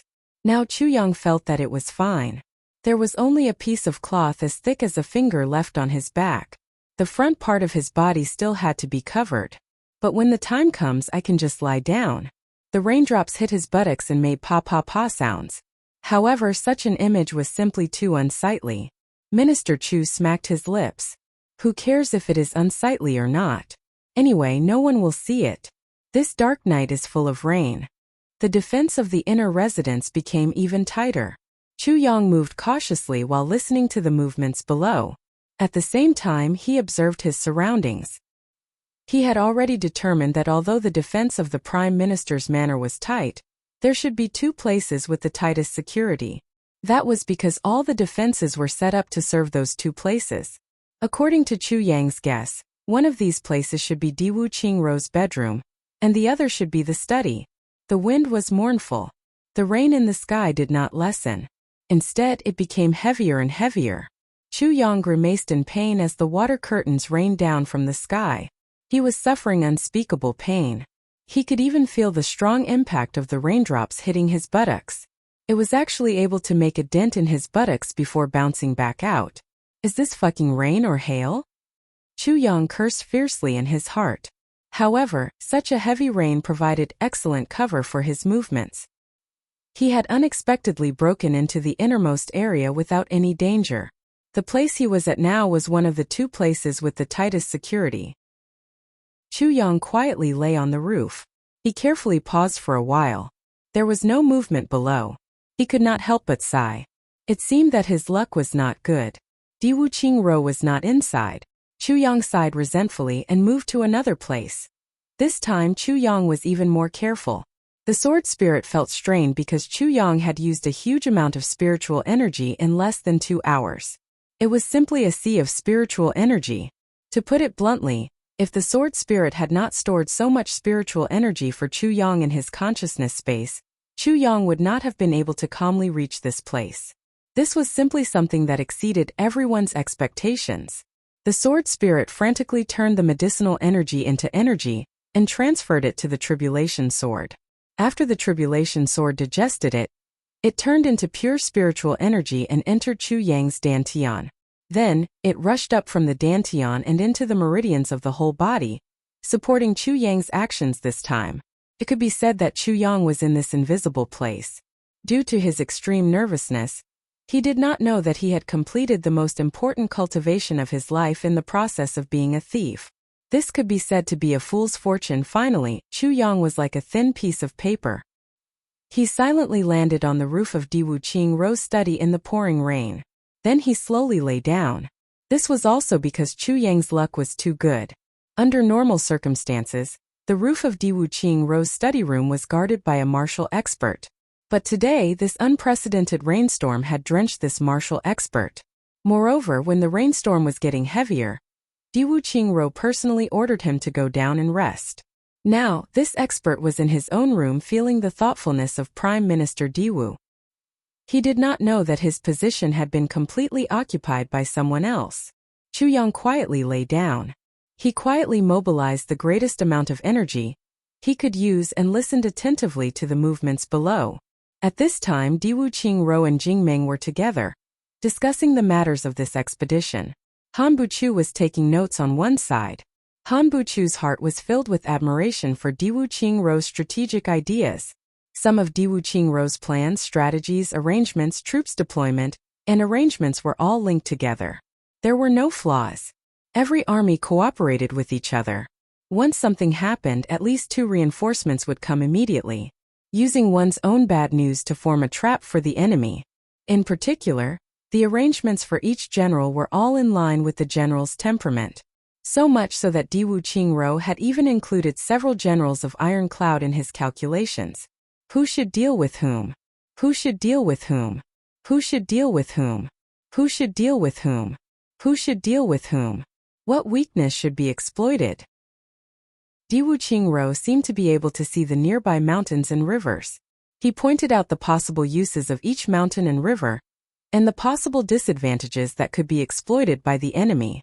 There were at least 3 sets of strategic plans for each geographical location. They could be flexibly adjusted according to the enemy's arrangements to ensure that the army remained in an invincible position, and so on and so forth.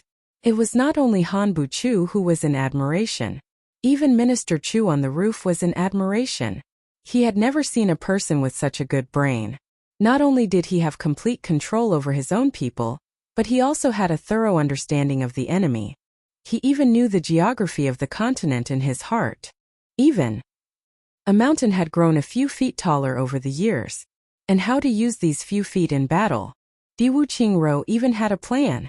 This was simply abnormal. King of Helchu was amazed in his heart. However, he concentrated on listening and memorizing. He knew that he only had this one chance. Di Wuqing Ro was pondering. He was speaking casually while letting Han Buchu record. Di Wuqing Ro deeply understood a principle. A good memory is not as good as a lousy pen. His mind was very calm and his state of mind was excellent. Under such circumstances, he could think of many bold and imaginative strategies. If he did not record them down, his inspiration would be gone. If he forgot, it would be a huge loss. Di Wuqing Ro was confident that his memory was not inferior to anyone in the world. However, he did not dare to say that he could remember everything. Chapter 333. Di Wuqing Ro had a habit. Every time a war starts, he likes to deduce the battle in his heart. How to fight, how to proceed, how to fight with wits and bravery. What should I do if the enemy is like this? What should I do if the enemy is like this? Di Wuqing Ro's war fantasies had been proven to be true. They were based on the habits of the enemy's military commanders. Every time he made a deduction, he would find that whether it was the beginning, the process, or the end of the war, the result would be similar to Di Wuqing Ro's deduction. This was Di Wuqing Ro's unique ability. Right now, he was talking in a disorderly manner. It seemed that there was no order or logic to it at all. He would just say whatever came to his mind. However, after he had arranged everything, the person who recorded it would just need to record it all down and sort it out a little. It would then become a complete war textbook. Then, Diwu Qingro would personally go to the battlefield with this organized record. In some critical moments he would be too late to perform. Or his mind would be in a mess. But he only needed to flip through the record, and he would be able to sort out his thoughts. Then, he would be able to lead the troops to the correct path. This was Diwu Qingro's unique ability. Diwu Qingro's wonderful ideas gradually came to an end. Han Buchu's wrist was almost sore from the recording. Minister Chu was even more miserable on the roof. He felt that his skin had become numb from the raindrops. Moreover, he had to rack his brain to remember every word that Diwu Qingro had said. He had to remember as much as he could. Under the internal and external frictions, the exhaustion of his spirit had reached its peak. King-level Master Jing, how much military strength can your Golden Horse Riders Department mobilize this time? Diwu Qingro asked. It was obvious that Diwu Qingro was going to use this secret force as his trump card after he had finished arranging the military forces. Chu Yang on the roof immediately pricked up his ears. Jing Meng pondered for a moment and said, Golden Horse Riders Department has suffered many setbacks during this time. Their high-level strength has been reduced. But their general framework hasn't collapsed. If the Prime Minister is going to go all out this time. He paused and said, the main army of Golden Horse Riders can mobilize 15,000 people. Furthermore, these 10,000 Golden Horse Riders could be assigned with 20 Command Horse Riders as commanders. The Black Horse Assassin Knights can be dispatched with 1,000 men.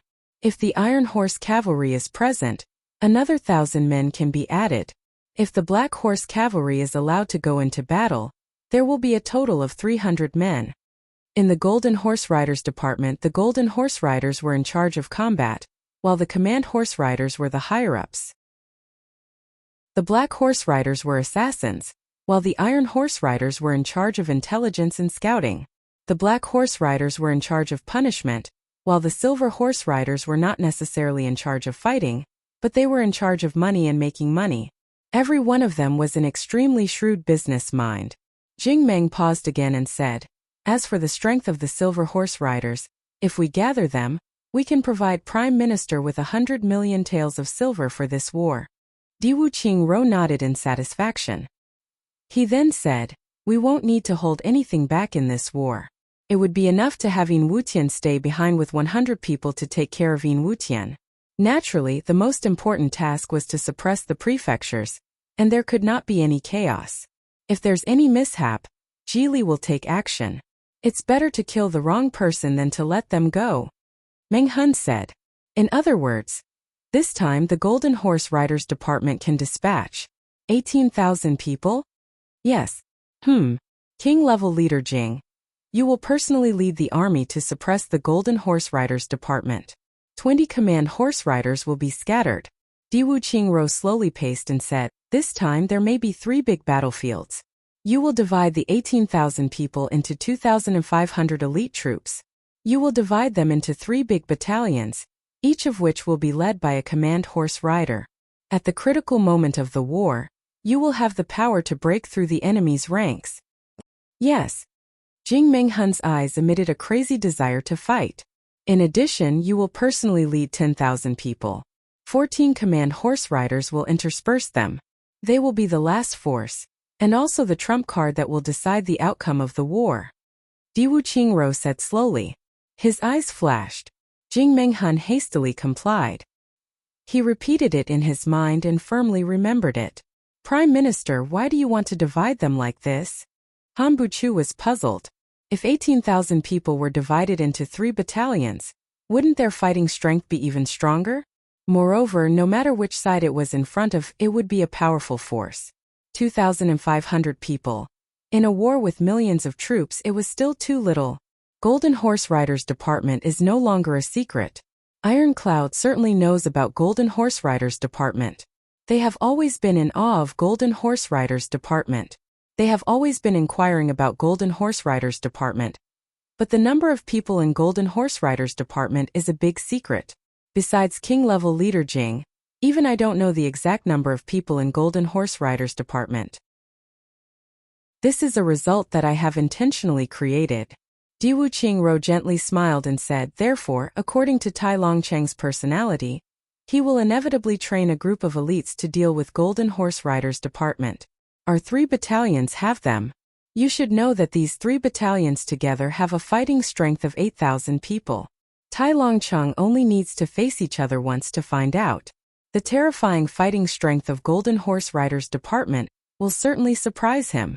If that's the case, why not? If that's the case, Tai Longcheng will be surprised and afraid, but he will also be relieved. Once Golden Horse Riders Department makes a move, it will no longer be a secret. Therefore, Ironcloud's vigilance against Golden Horse Riders Department will also be reduced. Therefore, they will certainly send out their elites to destroy these 3 battalions at all costs. In other words, these 3 battalions will attract the attention of their elites. But these 3 battalions will not be easy to swallow even if they are given to them to eat.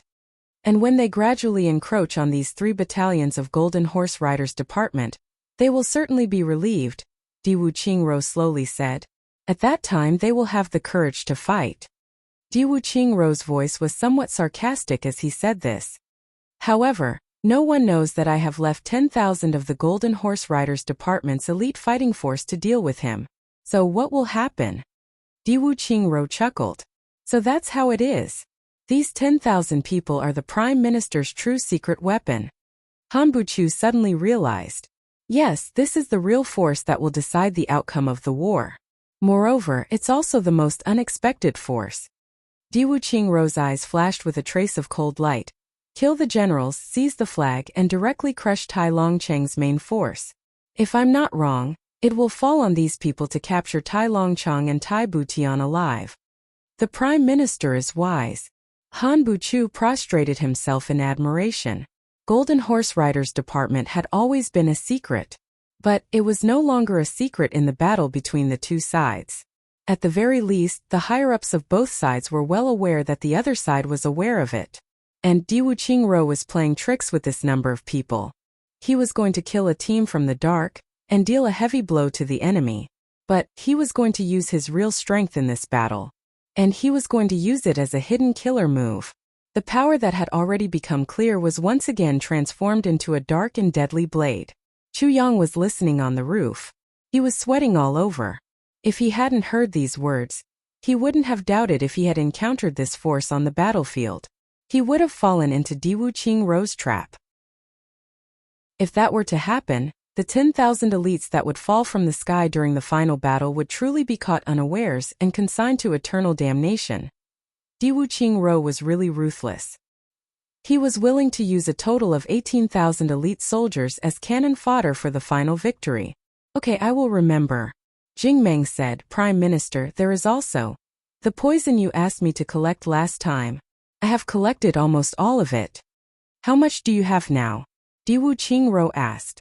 The water-soluble poison has already been refined to 1,300 pounds. The moose smoke and the chaotic spirit grass are about 2,000 pounds each. Jingmeng said with a heavy tone. What's the real deal? Di Wuqingro slowly nodded and said. The water-soluble poison is still too little. We need to hurry up and refine it. The moose smoke is almost enough. However, we still need to continue collecting. The more the better. Meng respectfully complied. Those poison masters check again. If there is a little suspicious, kill them without mercy. Di Wuqingro slowly paced 2 steps. Yes. The most important thing is to observe the direction of the wind and the direction of the flow of the water. Another thing is, every time you throw in the poison, there must be one family. You must prepare the troops in advance. Di Wuqingro exhorted. Yes.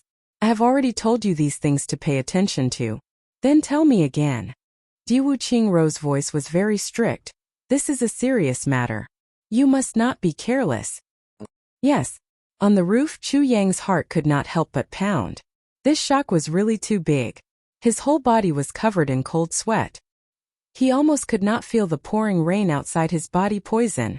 1,300 pounds of water-soluble poison was still too little. Chu Yang was very clear about the water-soluble poison's function. If a troop's water source was poisoned, how big would the loss be? As for the moose smoke and the chaotic spirit grass, they were even more serious. If Di Wuqingro's men stood in the wind during the decisive battle and lit the moose smoke, then They would be able to resolve the battle without shedding a drop of blood. Moreover, Chu Yang dared to bet that Di Wuqingro would never let his troops be in a position where the wind was against him. If the wind was against him, Di Wuqingro would rather give up the opportunity to fight. His heart skipped a beat. He knew that he was in trouble. The two people below were much more powerful than him. He could hide here because the sword spirit had restrained his golden body's vitality. Now that his heart had skipped a beat, he would definitely be alert. Suddenly there was silence below. Chapter 334. Chu Yang didn't hesitate. He jumped up and pulled out his calamity sword. The curtain of rain shook and he turned into a ray of light. His body and sword became one. He used all his strength and flew out like a meteor. The moment he jumped up, the roof that he was hiding in suddenly exploded with a loud bang, and was completely lifted up by an unparalleled force, turning into a huge hole. A loud shout came, "Where do you think you're going?" Following which, a powerful force as condensed as a mountain flew over as if it had materialized. The strength chi broke through the air, emitting a sharp whistling sound. Wherever the strength chi passed, it created a vacuum in the pouring rain. The water vapor actually exploded with a loud bang, filling the air with a misty white mist. Chu Yang had arrived at the perimeter of the wall. He was about 300 feet away from the study. However, he felt as if his back had been smashed by a 1,000-pound hammer. His chest felt as if it had been smashed by a 1,000-pound hammer. He felt as if his internal organs had been shattered. His vision had turned blurry. He knew that he had sustained fatal injuries. His legs went soft. He stood on the wall and almost fell down again. Sharp whistling sounds came from all directions. It was an extremely dense rain of arrows that flew over like a black cloud and shot towards Chu Yang from all directions. The rain of arrows filled the sky, and miraculously blocked the heavy rain outside. Chu Yang gritted his teeth and used all his strength. He kicked off the wall and waved the calamity sword in his hand. It was a move called, "This Road to the Underworld." This move was both a sword control and an indomitable killing move. At this moment he used the power of this move. His body turned into a blurry white shadow under the sword light and shot forward like a sharp arrow. He flew into the air and spat out a mouthful of blood. However, it was reflected by the dense sword light onto his body. That mouthful of blood was mixed with a few pieces of his internal organs. The sword light flashed like a meteor. The wall behind him had turned into a huge hedgehog with arrows sticking out of it. Cold light. The heavy rain that was obstructed finally fell to the ground with a loud crash. There was a hubbub of voices and the entire residence was in chaos. Martial arts experts sprang up like bamboo shoots after the rain. Suddenly, they appeared in the heavy rain and chased after Chu Yang. On the roof of the study room, Di Wuqingro slowly retracted his right hand. His eyes were fierce. It seemed as if he had pierced through the heavy curtain of rain to capture Chu Yang's figure. Who is it? Jing Menghun's heart palpitated with fear. This person's body was extremely fast. Jing Menghun had just come out, but the opposite party had already escaped after receiving a palm strike. It's King of Hell Chu. Di Wuqingro's expression turned solemn. Di Wuqingro caught a glimpse of Chu Yang's back. Even though Chu Yang wasn't wearing any clothes at the moment, Di Wuqingro still had a deep impression of this sharp-tongued, Duke Chu. This was the first time in his life that he had been tricked so miserably. So, how could he not have a deep impression? The moment he saw this figure, he immediately recognized it. "Coating, you came here naked on such a rainy night to steal information." Di Wuqingro coldly snorted and said, "King of Hell Chu is very careful and daring." Jing Menghun and Yin Wutian were so shocked that they couldn't speak. Di Wuqingro's sudden display of martial arts had already shocked the two of them. And now, King of Hell Chu's trail had appeared in the heavily guarded Prime Minister's mansion. Di Wuqingro's heaven-shaking strike had left the two of them dazzled. The two of them had come out late. They had only seen Di Wuqingro raise his hand. Then, a sharp sound of breaking air resounded. Then a sword light disappeared like a meteor. It was just a glimpse, but it was enough to make people revere him to the extreme. What kind of terrifying cultivation does he have to be to send out such a palm strike? He was 300 feet away from the wall at that time. Is Diwu Qingro confident that his palm strike can reach that far? Pursue him with all your might. Diwu Qingro's eyes flashed as he insipidly said. He was hit by my destroying soul and breaking heart palm. His 5 internal organs must have been severely damaged. His organs must have been shattered. He can't have run far. This time I want to see him alive or dead. Yes, Jing Menghun complied. He thought. Destroying soul and breaking heart palm? What kind of martial arts is this? Which aristocratic family does he belong to? This was the first time that Jing Menghun had heard of this name. However, he felt that these 5 words were full of cruelty and blood. It seemed that just hearing this name would make people's heart throb. The destroying soul and breaking heart palm doesn't have any external injuries. However, this palm technique only targets the internal organs. Diwu Qingro explained. Moreover, the person hit by the destroying soul and breaking heart palm will emit an orchid fragrance from his 5 internal organs if he doesn't die after 2 hours. This fragrance is very easy to track. Moreover, this orchid fragrance can't be removed unless the body, Therefore, this destroying soul and breaking heart palm has been changed to 10,000 miles fragrance, orchid heart chasing soul.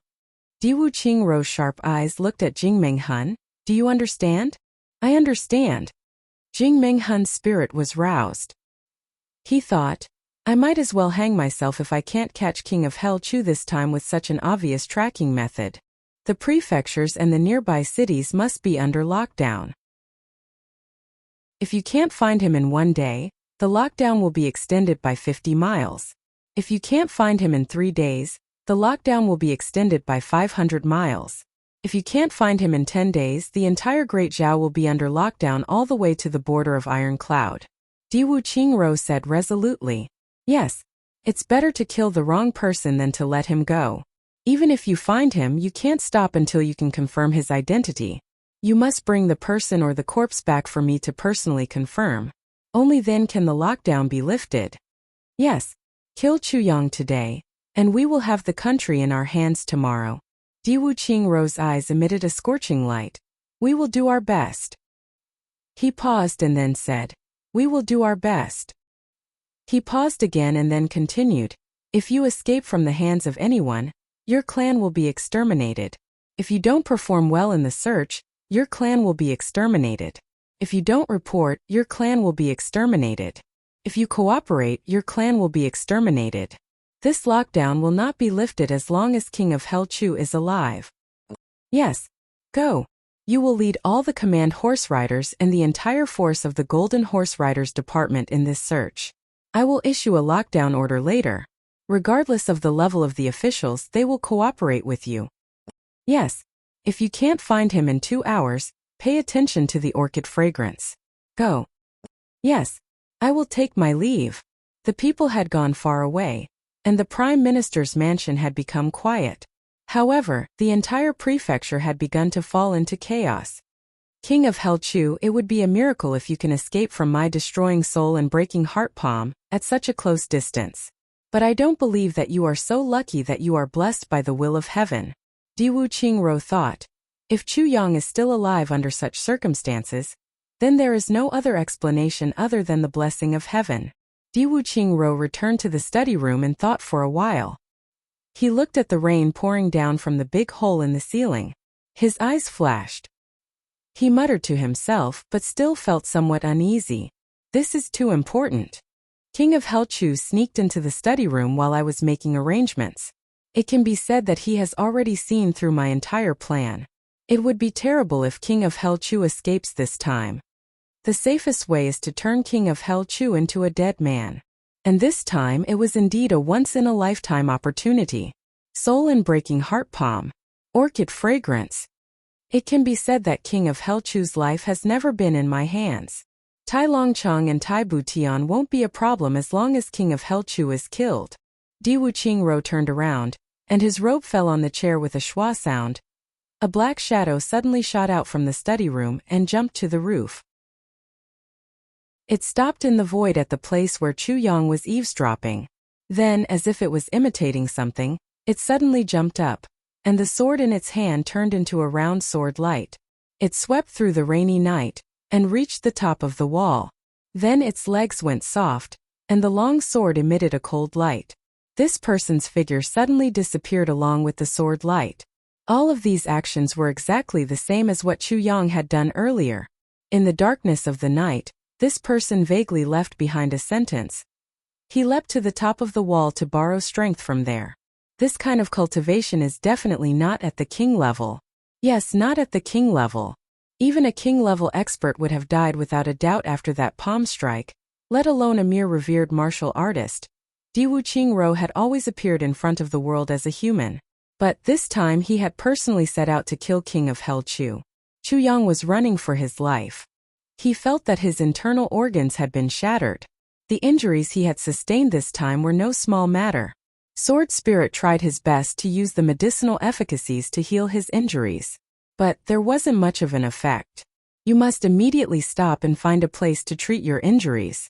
Otherwise, given your current condition, if you use your full power at full speed, I'm afraid you will become the first sword master in history to die today. The Sword Spirit said in his mind. You still have the face to talk. Chu Yang was somewhat angry. He was extremely sad and indignant. His cultivation hadn't reached the point where he could hide all the vitality in his body. So he couldn't stop his heartbeat to eavesdrop. All of this had been done by Sword Spirit. Sword Spirit had intercepted Chu Yang's vitality when he had successfully possessed Diwu Qingrou's study room. Even an emperor-level expert wouldn't have been able to detect Chu Yang's existence under such circumstances. But he had been severely impacted by this information at the most critical moment. And his heartbeat had recovered. This recovery of his heartbeat wasn't a big deal. But it had pushed him into a bottomless abyss. I couldn't do anything. Sword Spirit also felt very wronged. He said, you can stop your heartbeat for at most half an hour with your current revered sword master cultivation. You won't be able to stop your heartbeat for more than half an hour. But I also had a way at that time. I only needed to wrap your vitality with sword intent. Then your heart would stop beating with sword intent. And everything would be fine. But who would have thought that I would withdraw my power? And I would have been prepared to use sword intent. And your heart would have started to beat fiercely because of this information. Chapter 335. The timing was too coincidental. It was supposed to be a foolproof plan, but because of a moment of carelessness in the blink of an eye, it led to an irrecoverable effect. Chu Yang spat out a mouthful of blood. He listened to the increasingly chaotic sounds of pursuit from all directions. It seemed as if the entire province was on the move. He helplessly said, where can I hide in such a situation? Sword Spirit also sighed. There is no place to hide in such a situation. Moreover, this is Great Zhao. Moreover, this is the capital city of Great Zhao. If I were to randomly find a place to hide, I might be sold to Diwu Qingro as soon as I enter. And I can't look for my own people. There's no other possibility except to implicate them and send them to their deaths. But his injuries are so serious. Is this Master of Tribulation sword going to die? It was still night time. But the sun would rise in at most half an hour. And there would be nowhere to hide once the sun rose. Even now, the sounds of the search were getting closer and closer. Chu Yang felt that his speed was getting slower and slower. He felt as if there was 1,000 pounds under his feet. He barely managed to flip over a low wall. Then his body went limp. He leaned against a pile of firewood in a corner. He barely squeezed his body into the pile of firewood. But he didn't have the least bit of strength left in his body. He opened his eyes and looked through the gaps in the pile of firewood. He couldn't help but complain in his heart. I thought that I had entered a house. But I didn't know that I was at a fork in a small road. And this pile of firewood is in a conspicuous position. Motherfucker. Even a fart can dislocate a person's heel when they are unlucky. Chu Yang muttered in his heart. However, he didn't even have the strength to move his fingers. So he could only resign himself to fate. There was a lot of noise. People were constantly passing by this pile of firewood. They were in a hurry. The sound of horse hooves was rapid. They came with a rumbling sound and then rumbled away. More than a dozen people came and went in a short period of time. Some people even stopped by this pile of firewood to talk for a while. They expressed their views on the matter of the pursuit of King of Hell. Chu Yang steeled his heart at this time. Do whatever you want. Anyway, the situation is so bad that I can't even imagine it. The worst result is that I will be captured. That's all. I've already died once. So why would I be afraid of death? This generation was a prophet to begin with. With this thought in mind, he suddenly calmed down and no longer paid attention to the movements around him. He sank into his consciousness and began to heal himself.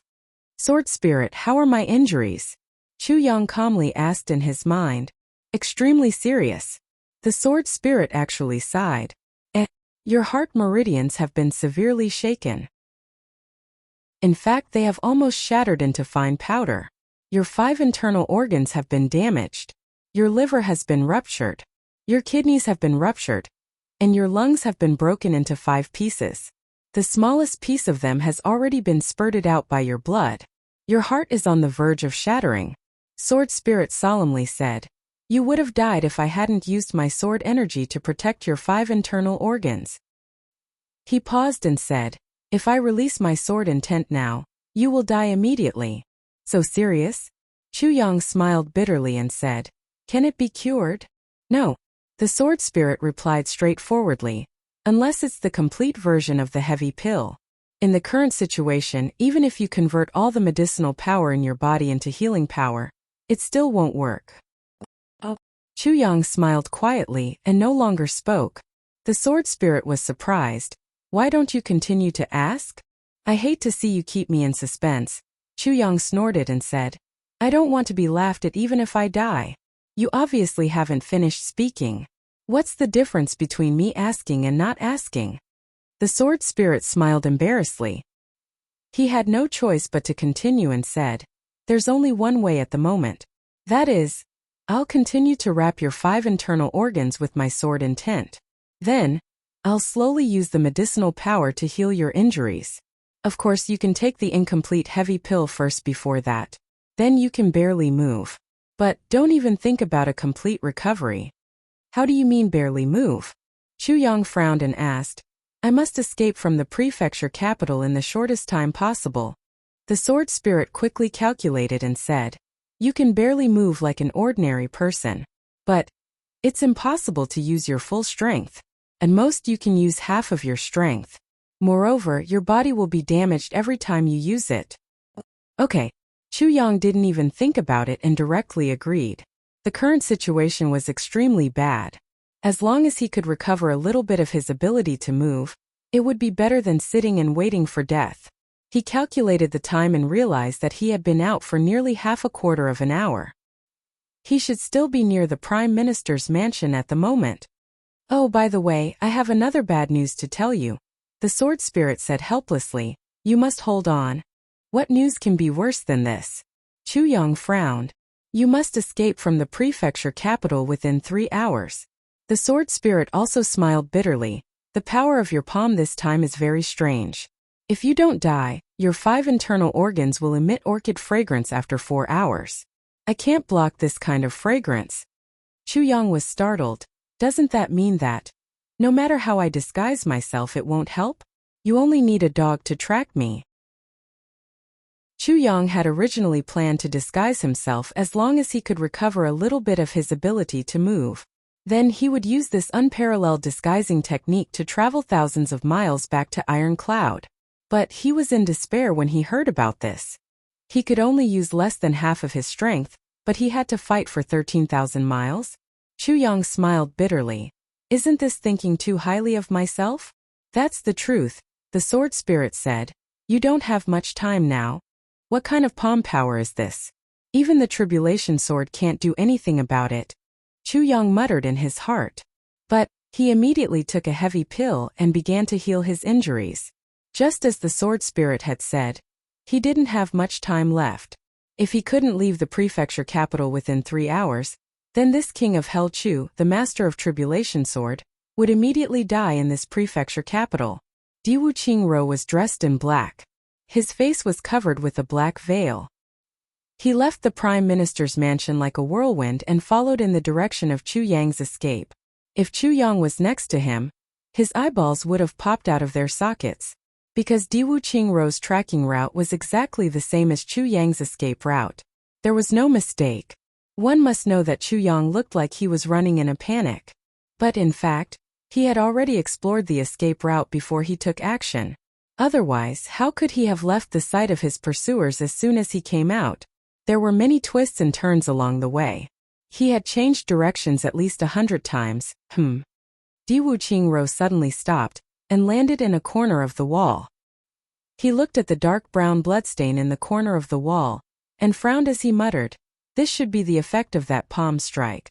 But how did he get here with his revered martial artist cultivation? Even a king-level expert wouldn't be able to withstand it. Why did he run so far away? Could it be that I didn't hit him? Or could it be that he has a heavenly treasure on him?" His eyes swept over the bloodstain, and he suddenly found something strange. He carefully turned it over with his hands. It was a small piece of an internal organ. Diwu Qingrou gently picked it up with his fingers and looked at it. "This is a lung fragment. Seems that the palm hit him. Moreover, King of Helchu's injuries are very serious. Since he vomited here, it means that his injuries couldn't be suppressed. So, he must be not far from here." He stood up and scanned the area with his eagle eyes. After a while, he stretched out his body and used the bloodstain as the center to search the area within a radius of 400 to 500 feet. There's nothing strange. Diwu Qingrou had chased after Chu Yang in one breath. But now that he had stopped, he had lost that mysterious feeling. He looked in the direction of the Prime Minister's mansion. Then he flew in the opposite direction. The direction was correct again. However, Diwu Qingrou didn't know that he had used less strength this time. He thought that Chu Yang couldn't suppress his injuries because he had found a piece of internal organ here. Therefore, Diwu Qingrou used a very slow speed to imitate a fatally injured person. However, he didn't know that Chu Yang's speed hadn't slowed down even though he couldn't suppress his injuries. As for that mouthful of blood, he had already spat it out when he escaped from the encirclement of the wall. It was just that he had been trapped by the sword light all this time. When he came here to take a breath, the blood fell out of the encirclement of the sword light and landed here. Diwu Qingrou had used the most reasonable method to track Chu Yang. But he had entered the wrong path. Chu Yang woke up from his meditation not long after. He felt that his whole body was full of strength. However, his internal organs and chest were numb. He didn't feel anything. He knew that the sword spirit was using the sword intent to protect his internal organs. But he didn't care. He looked out through the gaps of the firewood. He saw people coming and going. A group of people passed by here almost every 2 breaths. Chu Yang held his breath and looked at the group of people who had just turned the corner. He planned to go out immediately and follow behind them as soon as they left. "Pay attention. You're still naked," the sword spirit reminded him in his mind. Chu Yang suddenly realized that if he went out naked, there would be no need to hide. But he was on the road. Where could he go to change clothes? Although there were clothes in the tribulation space, he had to put them on. Chu Yang suddenly had a strange thought. "Sword spirit, can I enter the tribulation space?" He thought, "If I can enter, who can find me? Your own body. Do you think you can go in? Why don't you dig a hole in your arm and see if you can get in?" The sword spirit said disdainfully, "Why are you asking such a simple question?" Chu Yang immediately rolled his eyes. Chapter 336. But you can still come in. Sword spirit suddenly changed. Wind. Chu Yang was overjoyed when he heard sword spirit say, "You can come in when you get the 8th fragment of the tribulation sword." Chu Yang wisely stopped talking. "My words are irritating enough. But this hateful sword spirit's words are even more irritating than mine." Eventually, the patrol team passed by. Chu Yang controlled the pile of firewood so that it wouldn't make any noise. Then he got out of the pile with a schwa sound. He immediately put on his black clothes at lightning speed. Naturally, he didn't have time to put on his underwear. The pile of firewood that Chu Yang had entered in a hurry was very dark. The more obvious the target was, the less attention it would attract under such circumstances. Everyone's attention would be drawn to the dark corners. Just like that, he put on a set of clothes that looked exactly the same as the search team. Then he looked around arrogantly and followed behind the search team. He caught up with them and actually greeted them. How is it? Did you find anything? Find my ass. The leader of the team gloomily said. You're driving us crazy. So are we. Chu Yang sighed and said, Captain Gang Kai asked me to jump into a place. But I found that it was a latrine after I jumped in. Ha ha ha. This man burst into laughter. He obviously thought that Chu Yang's words were very funny. Then a figure landed with a whoosh sound. Did you find any clues? It was Jingmeng Hun. The leader replied, reporting to king-level expert. No. Jingmeng Hun angrily said, trash. Look again. Then he jumped up and flew towards the front to search. Chu Yang saw that Jingmeng Hun was heading towards the western city gate. So he said, you search. I'll go back to the team. Someone waved his hand and said, go, go. Chu Yang smiled. Then, he went in the opposite direction of Jingmeng Hun. The leader came back to his senses after Chu Yang left. He scratched his head and said, where did this hothead come from? The other 5 people looked at each other. One of them said, this guy is really lucky. He jumped into the latrine. He must have gone back to change his clothes and come back. Everyone burst into laughter. The captain's suspicions also disappeared. He said, let's go. Everyone be careful. This is King of Hell Chu we are talking about. It's a big deal if we catch him. But we must also be careful. Don't die in his hands and become a dead subject. As they chatted, they walked away. The captain's reaction was quite fast.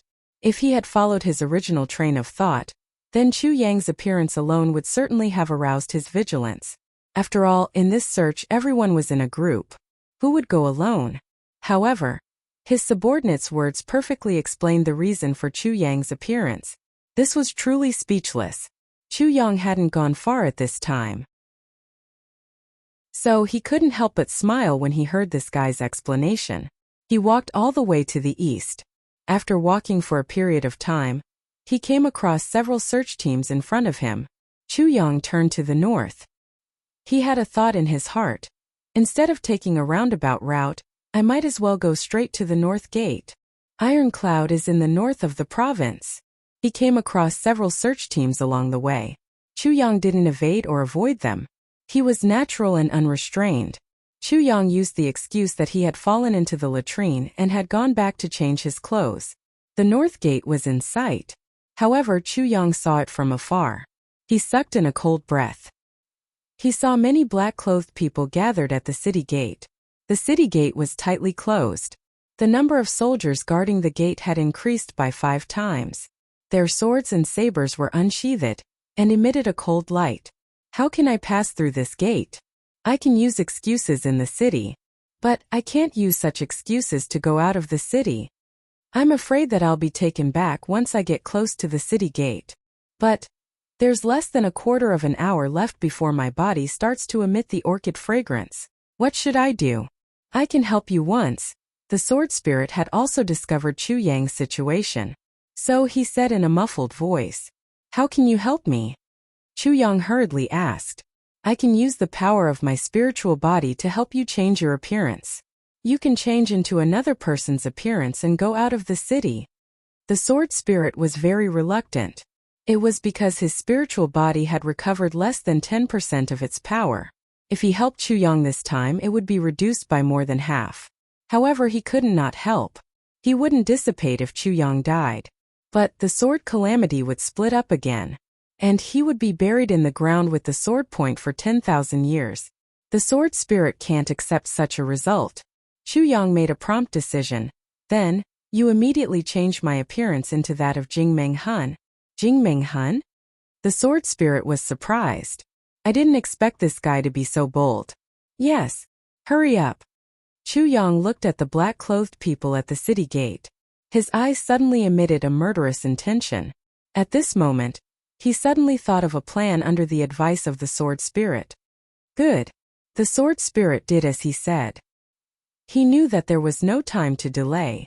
Chu Rua felt a piercing pain on his face. His facial features had shifted from their original position in an instant.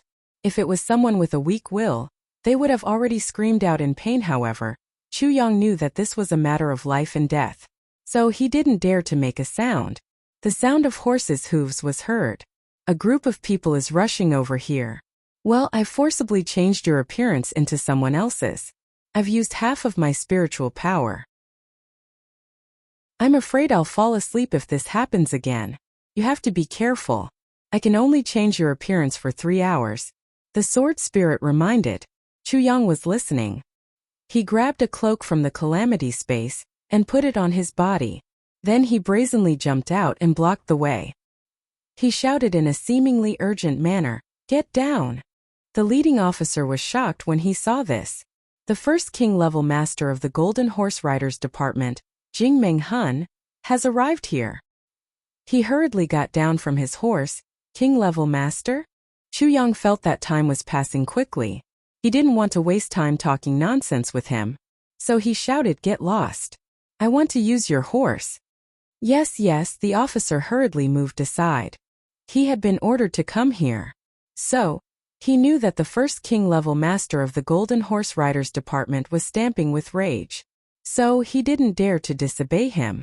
Chu Yang jumped on his horse. He shook the reins and shouted, "Come with me." He kicked the horse's belly. The horse shot towards the city gate like an arrow. Hundreds of cavalrymen shouted at the same time, and followed king-level expert Jing to rush forward. The sky had brightened by this time. Chu Yang shouted when he was 1,000 feet away from the city gate. "Open the city gate."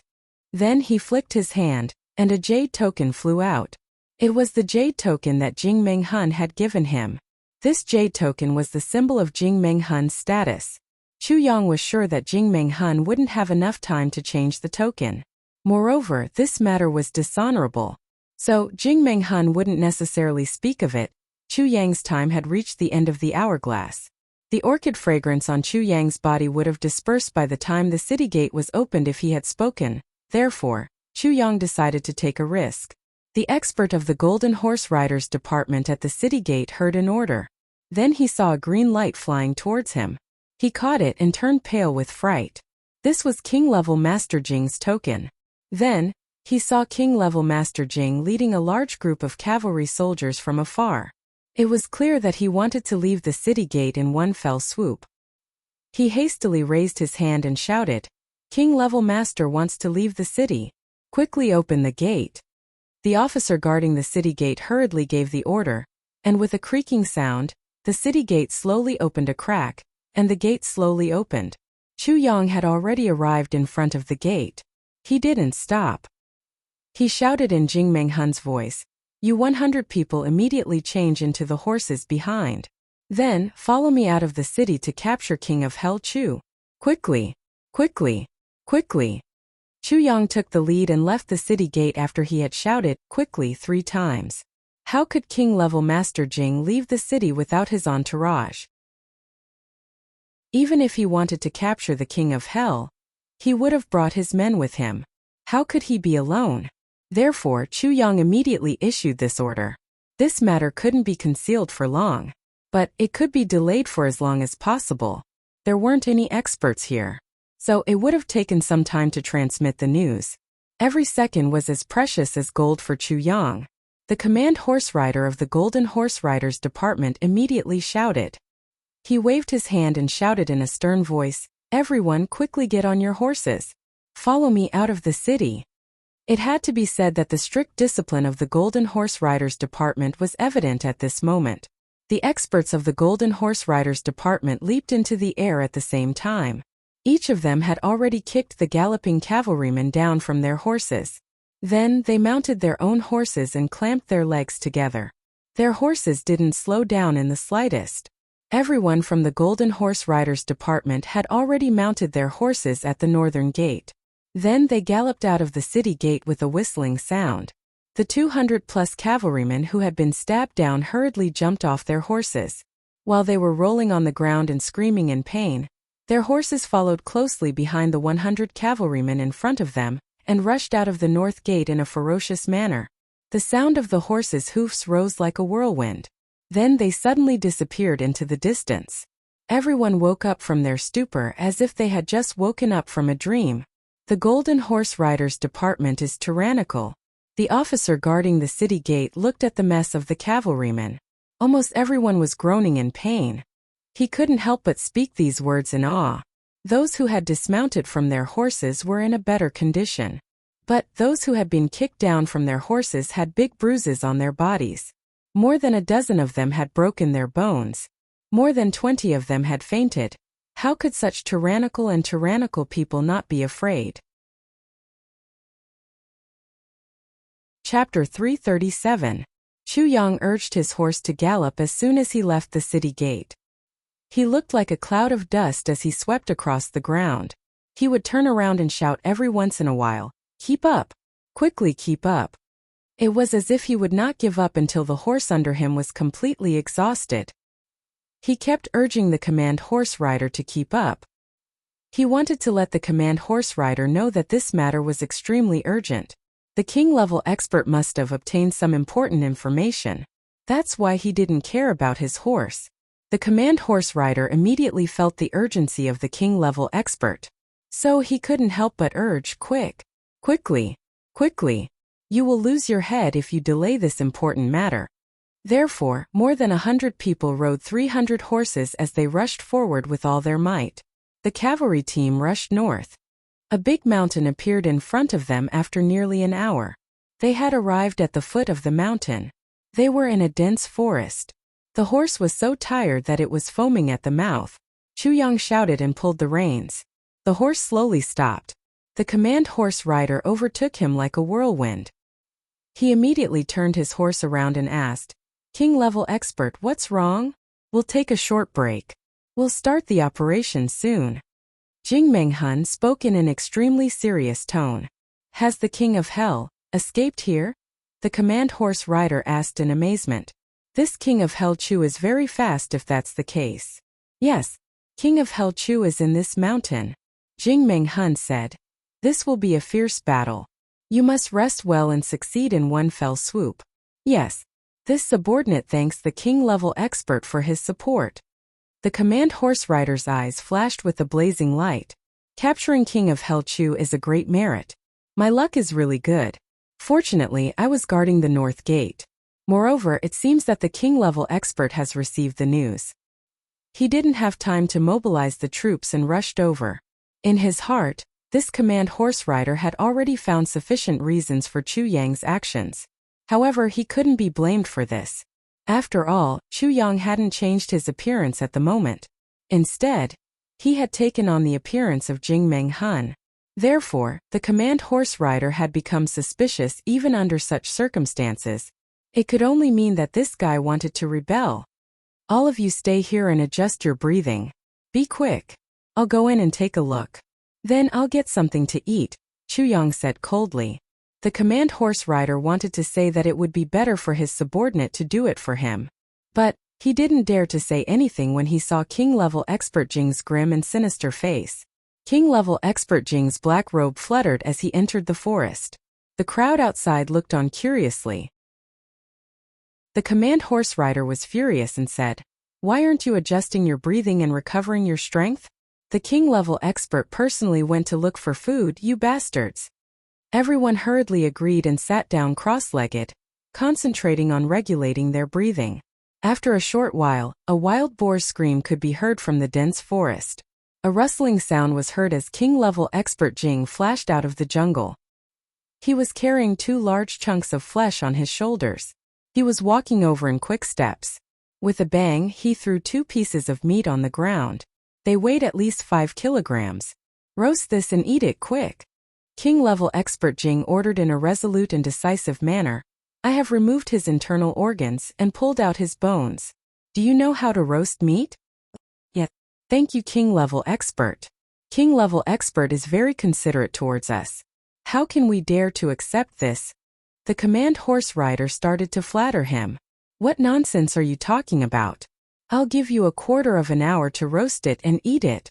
King-level expert Jing flew into a rage. He fiercely glared at him. Yes.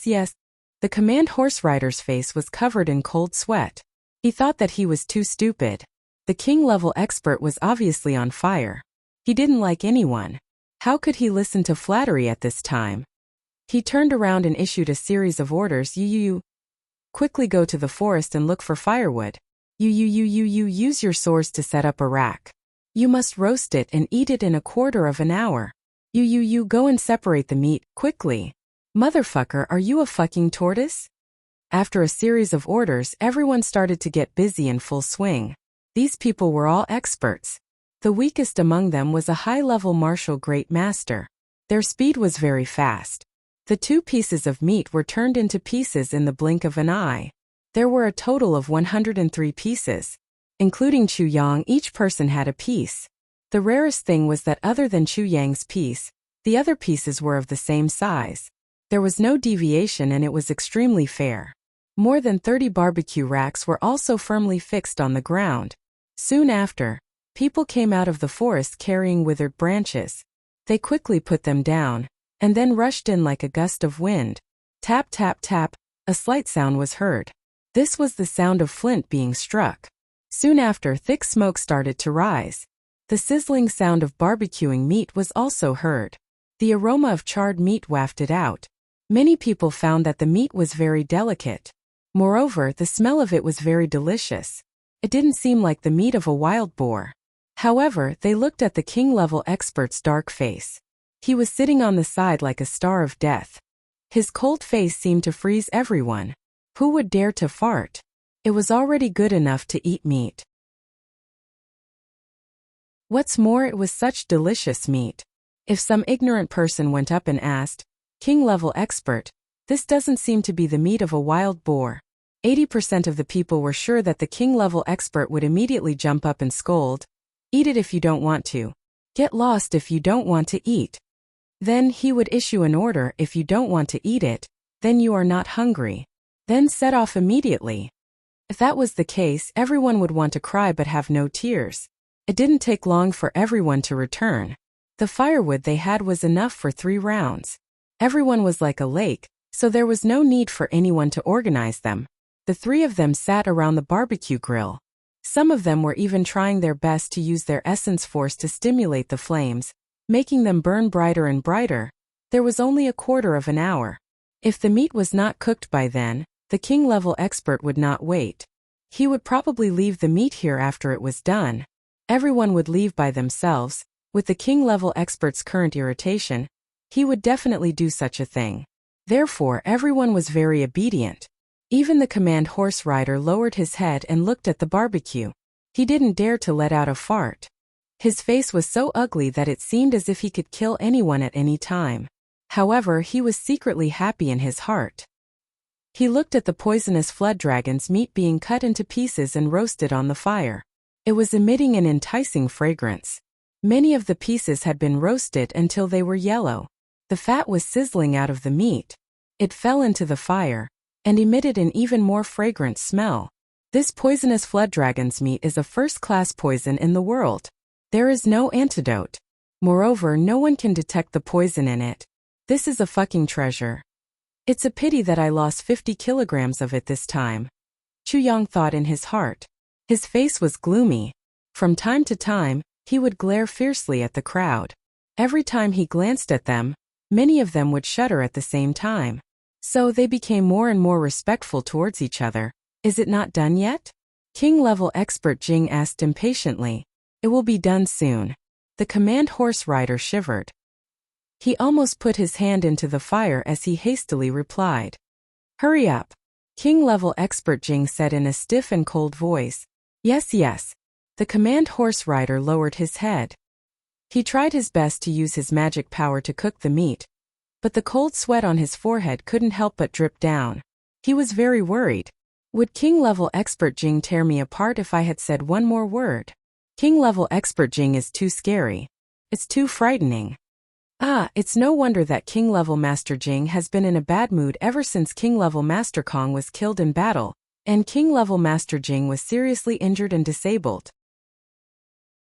So, King-level Master Jing has been in a bad mood ever since. But this is pardonable.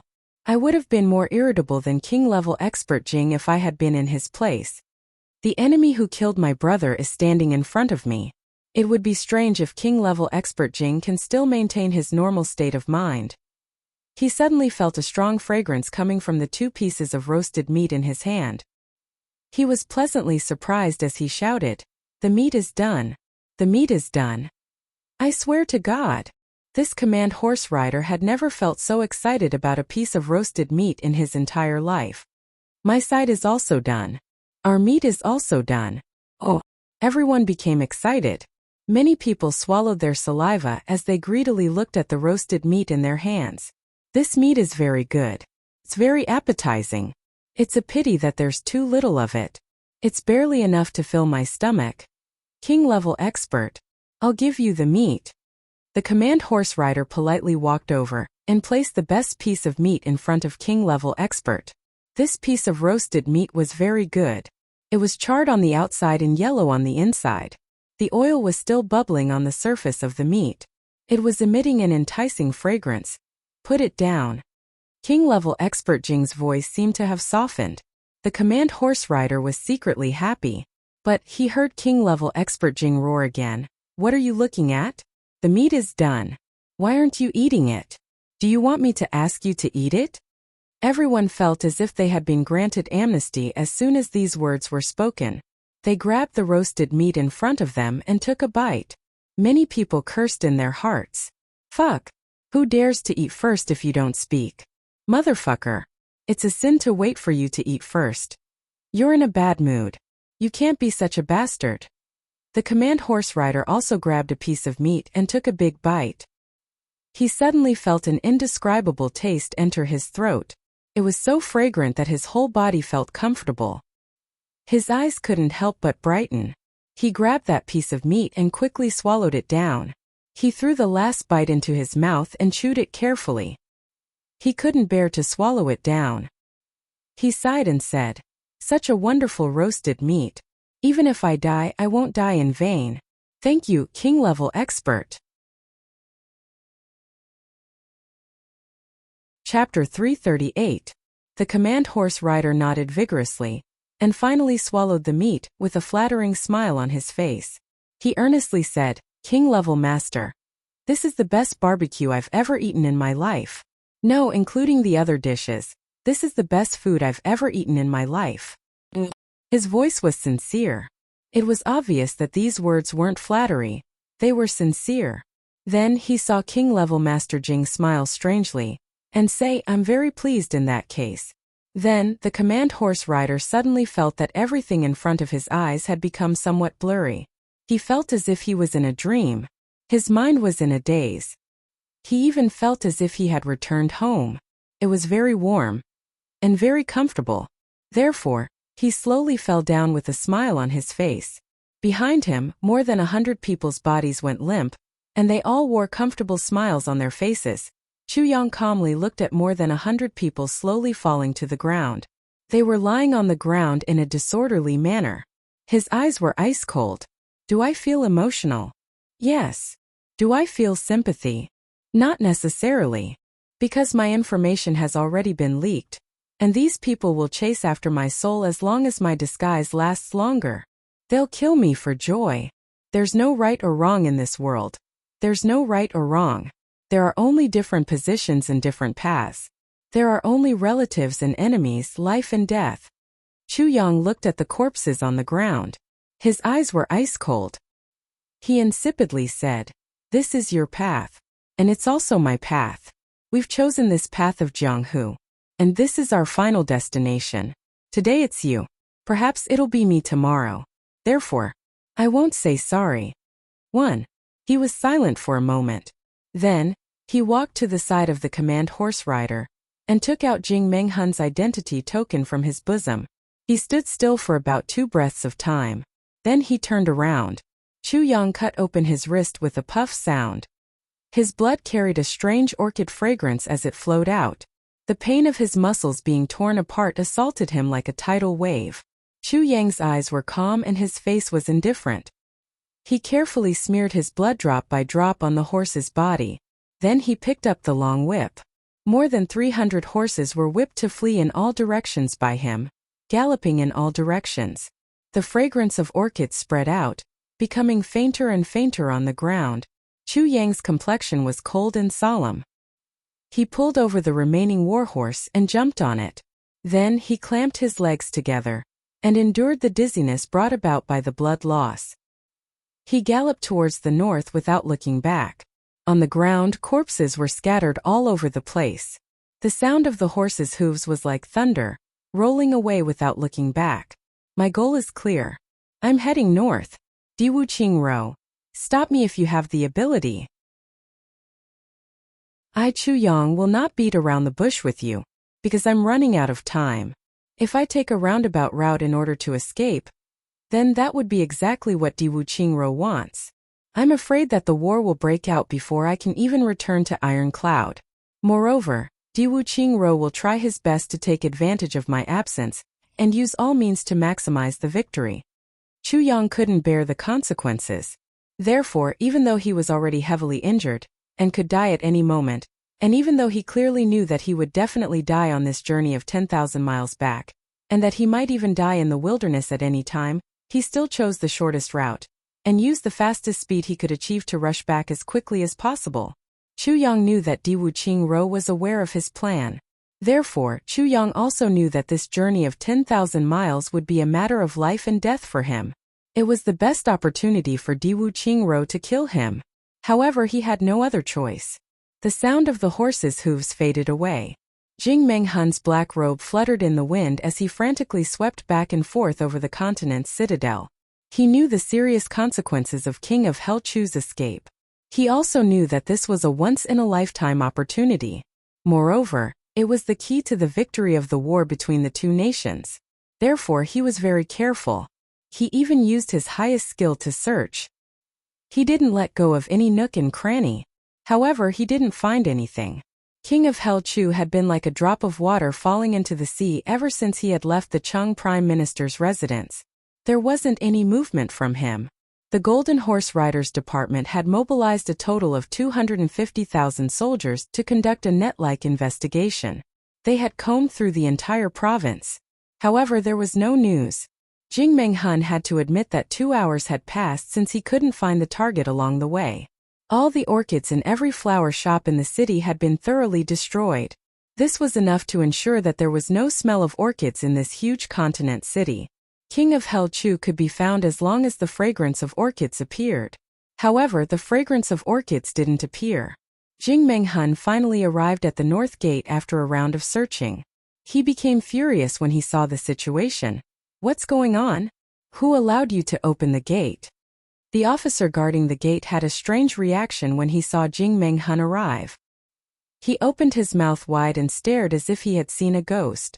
Jing Menghun angrily said, "What's going on? Why are you looking at me like that?" King Level Master. Jing. King Level Master Jing, you didn't go out of the city? The officer looked at Jing Menghun stutteringly and scratched his head in confusion. King Level Master Jing had obviously led the people of Golden Horse Riders Department to chase after Chu Yang. How could he appear here alone? Could he be a spy? He recalled that King Level Master Jing had gone out with an imposing aura of magnificent army with thousands of men and horses, that tyrannical aura of swallowing rivers and mountains, that carefree and unrestrained manner of whizzing. The officer increasingly felt that the one who had gone out was the real one. He looked at Jing Menghun's anxious and angry face. What are you angry about? You're a spy. You're anxious because you have a guilty conscience. The more he thought about it, the more he felt that this man was suspicious. And the more he thought about it, the more he felt that this was a great opportunity for him. The officer suddenly became alert. He took 2 steps back. Then he suddenly raised his hand and shouted, "Everyone! Be on guard! Archers at the ready!" Hundreds of big bows were loaded with iron arrows with a schwa sound. The bowstrings creaked as they were drawn. The shiny arrowheads were aimed at Jing Menghun. Jing Menghun almost went mad with anger. He roared, "What are you doing? Do you want to rebel?" The officer stood proudly on the city wall and looked down at Jing Menghun. The corners of his mouth exposed a trace of a sneer as he said in a mocking tone, "Rebel? Capture this fake King Level Master Jing for me." The last few words were spoken in a stern tone. A trace of fanaticism appeared in the officer's eyes. This fake King Level Master Jing is most likely King of Hell Chu.